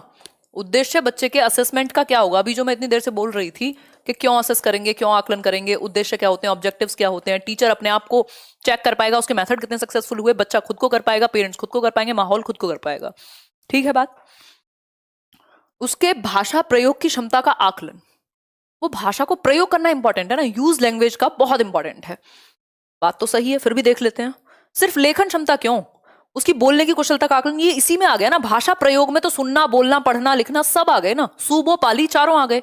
भाषा प्रयोग की क्षमता यानी लैंग्वेज को यूज कैसे कर पाता है, चाहे वो पढ़ने में हो, चाहे वो लिखने में हो, चाहे वो सुनने में हो, चाहे वो बोलने में हो। बेसिकली बोलने और लिखने में ज्यादा हो गए, है ना।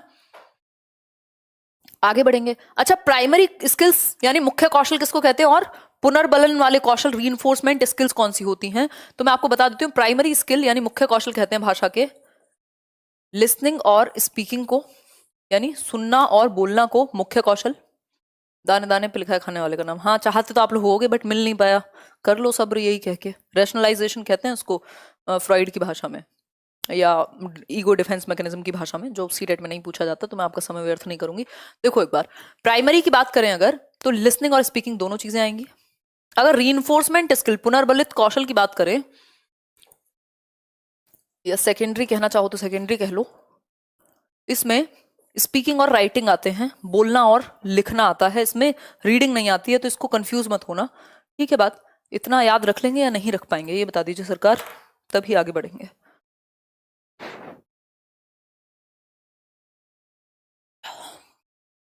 ये कौन हंस रहा है इतना? इतनी बात तो मेरे ख्याल में क्लियर होगी, कोई समस्या इस बात को समझने में मेरे ख्याल में आपको नहीं हो रही होगी। टेक्निकल गुरुजी से मिलने जी तृप्ता, मयंक बहुत बढ़िया। देखिए, उसकी लेखन क्षमता का आकलन, ये तो बेकार की बात है। रीइंफोर्समेंट स्पीकिंग और राइटिंग, और ये लिसनिंग और स्पीकिंग प्राइमरी स्किल्स। ठीक हो गई बात। आगे बढ़ेंगे नेक्स्ट क्वेश्चन की तरफ, मतलब नेक्स्ट टॉपिक। ये सेकंड लास्ट टॉपिक है, इसके बाद सिर्फ एक छोटा सा टॉपिक है जिसको पाठ्य पुस्तक कहते हैं, है ना। फिर आज की कहानी यहीं समाप्त कर देंगे। और कुछ भी अगर छोटे मोटे भी एक्स्ट्रा टॉपिक बच गए होंगे ना, तो वो प्रैक्टिस में आ जाएंगे। वो जब हम प्रैक्टिस करेंगे इसकी 100 क्वेश्चन या जितने भी करेंगे एक साथ। बहुभाषिकता क्या है, यानी मल्टीलिंगुअलिज्म। बताओ एक बार। बहु का मतलब मल्टी, यानी कई भाषाएं बोली जाती हैं एक कक्षा में। अभी मैंने आपको शुरुआत में बताया था, भारत में राजभाषा है, राष्ट्रभाषा नहीं है। उसका कारण क्या है? भारत एक बहुभाषी देश है जहां बहुत सारी भाषाएं बोली जाती हैं। और एनसीएफ इस बहुभाषिता को एक क्या मानता है? संसाधन मानता है। संसाधन मानता है, एक एसेट मानता है, एक रिसोर्स मानता है। इसको बिल्कुल भी वो लिमिटेशन नहीं मानता, बिल्कुल भी लिमिटेशन नहीं मानता। ठीक है बात? इतनी बात क्लियर हुई कि नहीं? कोठारी कमीशन 1964-66 में आया, जिसने 3 लैंग्वेज फॉर्मूला की बात की। उन्होंने कहा है कि मातृभाषा होनी चाहिए पहली, दूसरी आपकी अगर हिंदी मातृभाषा है तो इंग्लिश हो सकती है दूसरी लैंग्वेज, तीसरी आपकी कोई भी मॉडर्न इंडियन लैंग्वेज या रीजनल लैंग्वेज। अगर जहां पे जो हिंदी भाषी राज्य नहीं है वहां पे उनकी मातृभाषा, दूसरी भाषा हिंदी और तीसरी इंग्लिश या फिर कोई भी मॉडर्न इंडियन लैंग्वेज। ठीक है बात? देखो, मल्टीलिंगुअल का मतलब है एक क्लास में कई भाषाएं बोलने वाले बच्चे होंगे। एक पंजाबी बोलने वाला बच्चा भी होगा, एक मलयाली बोलने वाला भी, मलयालम बोलने वाला भी बच्चा होगा, एक गुजराती बोलने वाला भी बच्चा होगा। यानी एक से अधिक या कई 2 से अधिक भाषाएं बोलने वाले बच्चे एक कक्षा में पाए जाएंगे। अब इनके साथ क्या करेंगे? इनको अपनी मातृभाषा में बोलने देंगे। इनकी भाषा को, जो बच्चे की मातृभाषा है, उसको एक संसाधन के रूप में प्रयोग करेंगे ऐसी बहुभाषी कक्षा के अंदर। कभी भी बच्चे में परिवर्तन नहीं करना, खुद में लाना है परिवर्तन। वो धीरे धीरे आपकी लक्ष्य भाषा सीख जाएगा यदि आपने उसको मातृभाषा सिखा दी है तो, मतलब मातृभाषा का प्रयोग करने दिया है तो। बहुभाषिता में सब कुछ शामिल है, क्यों नहीं शामिल होगी? इंग्लिश भी शामिल होगी। हर भाषा, बहु का मतलब ये मल्टीपल लैंग्वेज, मल्टीपल लैंग्वेज। चाय के साथ पार्ले जी खाया करो। सही कह रहे हो। वीर यादव किसकी बात कर रहे हो यार? ऐसी कैसी तो बातें करते हैं अजीब अजीब सी। देखो, मल्टीलिंगुअलिज्म में ज्यादातर भाषाएं, देखो एनसीएफ कहता है कि भारत एक बहुभाषी देश है और यहाँ मातृभाषा का प्रयोग होना चाहिए बच्चे की। इतनी बात मुझे लगता है काफी है। आपको बच्चे की जो मदर टंग है उसको स्वीकार करना है और उसके पूर्व ज्ञान को इस्तेमाल करते हुए नए ज्ञान को मौका देना है, एक्सेप्ट करना है आपको बच्चे की प्रीवियस नॉलेज को। इतनी बात क्लियर है? कोई भी दिक्कत नहीं है। आगे बढ़ेंगे। एक क्वेश्चन है बहुभाषिता से लेकर के आता ही है हर बार अलग अलग पक्ष में। बहुभाषिकता हमारी पहचान भी है, यानी हमारी आइडेंटिटी है कि हम यूनिटी इन डाइवर्सिटी, यानी विभिन्नता में एकता हमारे अंदर है। इतने सारे राज्य हैं, इतनी सारी भाषाएं हैं, इतनी सारी बोलियां हैं, उसके बाद भी हम एक हैं। तो ये हमारी आइडेंटिटी हो गई। समोसा कहाँ से मिलेगा यार रात के 11 बजे? बताओ फटाफट से, रात के 11 बजे समोसा कहाँ से मिलेगा?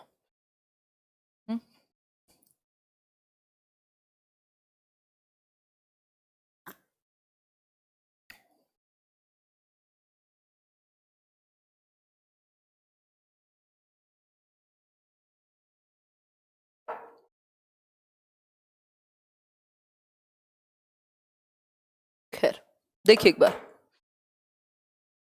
क्या हुआ। इसका मतलब बहुभाषिकता यानी मल्टीलिंगुअलिज्म क्या है? हमारी सभ्यता व संस्कृति का अभिन्न अंग है, यानी हमारे कल्चर और सिविलाइजेशन का अभिन्न अंग है, अटूट है, इंक्लूडेड है। ठीक है? दुकान में, कौन सी दुकान में समोसे बने हुए होते हैं वो ले आऊं, वो हल्दीराम वाले जो होते हैं वो नकली अच्छा, मतलब रेडीमेड, वो मुझे पसंद नहीं है, इसलिए कह रही हूँ, मेरी अपनी ऐसी सोच है। देखिए, पाठ्य पुस्तक यानी टेक्स्ट बुक, टेक्स्ट बुक। ऐसे समोसा तो गर्म ही समझ में आता है ना, ठंडा समोसा कौन खाए? देखो एक बार,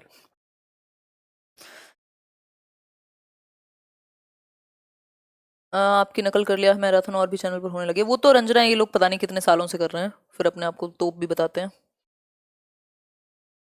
हिंदी मैम, हिंदी भी में भी इतना आएगा, ये दोनों के लिए, चाहे आपकी हिंदी ऋचा लैंग्वेज 1 हो लैंग्वेज 2 हो, ये सिलेबस सेम है। Paper 1 paper 2 language 1 language 2, Hindi और इंग्लिश का सिलेबस सेम है। पेडागोजी में स्पेसिफिकली अगर अंतर है तो सिर्फ पैसेज में है। पाठ्य पुस्तक का मतलब है टेक्स्ट बुक। टेक्स्ट बुक का मतलब, टेक्स्ट बुक क्या है? वन ऑफ द रिसोर्सेज, यानी कई संसाधनों में से एक संसाधन है, एक संसाधन है, एक रिसोर्स है, लेकिन एकमात्र संसाधन नहीं है। मैं बेस्ट हूं, बहुत अच्छी बात है, लेकिन सिर्फ मैं ही बेस्ट हूं दुनिया में, दैट इज रॉन्ग, है ना। तो एकमात्र संसाधन नहीं है कि ये ओनली टीचिंग मटेरियल या फिर इफेक्टिव मटेरियल नहीं है। एक अच्छा संसाधन है, कलरफुल होनी चाहिए, आसान भाषा होनी चाहिए, परिभाषाओं पे कम और व्यवहारिक ज्ञान पे ज्यादा बेस्ड हो, सुगम, सुंदर, सस्ती, टिकाऊ होनी चाहिए। जो मैं बोलती हूँ पाठ्य पुस्तक आपकी बच्चे के स्तर के अनुरूप होनी चाहिए। ये सारी विशेषताएं हैं पाठ्य पुस्तक की, जिनको आप ध्यान रखेंगे। ठीक है, इतनी बात आपको समझ में आ गई हो तो बता दीजिए, ना आई हो तो क्या ही कर सकते हैं, छोटी सी बात है। इसको सब कुछ नहीं मानना कि सब कुछ है, नहीं, ये वन ऑफ द रिसोर्सेज है, बहुत सारे रिसोर्सेज में से एक रिसोर्सेज आपकी पुस्तक है, आपकी किताब है। ऐसा नहीं है, आप अपनी एक्टिविटीज भी करा सकते हैं, ऑडियो विजुअल एड्स भी दिखा सकते हैं, आप उनको ऑडियो भी सुना सकते हैं, आप उनको भाषा की प्रयोगशाला यानी लैंग्वेज लेबोरेटरी में भी लेके जा सकते हैं, जहां उनको सही उच्चारण का, ग्रुप डिस्कशन का, ग्रामोफोन या रेडियो रिकॉर्डिंग, ऑडियो वीडियो सबका सीखने का, कंप्यूटर पे सीखने का भाषा को मौका मिले, जहां ऑटो करेक्शन वगैरह होता है कंप्यूटर में, तो उनको ऑटोमेटिकली आती हैं चीजें। सारी चीजों का इस्तेमाल कीजिए, सिर्फ किताब का नहीं, सिर्फ पाठ्य पुस्तक का नहीं। ठीक है बात, तो आज के लिए इतना ही। ये पूरा सेशन रिवाइज कीजिएगा ढंग से एक बार, उसके बाद क्वेश्चन लगाइएगा, निकलेंगे क्वेश्चन। नहीं निकल रहे हो तो अभी इसके बाद मैं क्वेश्चंस भी कराऊंगी एक दिन। अभी मैराथन कल हम ईवीएस का करेंगे जहां तक है, और परसों इंग्लिश, फिर मैथ्स, है ना।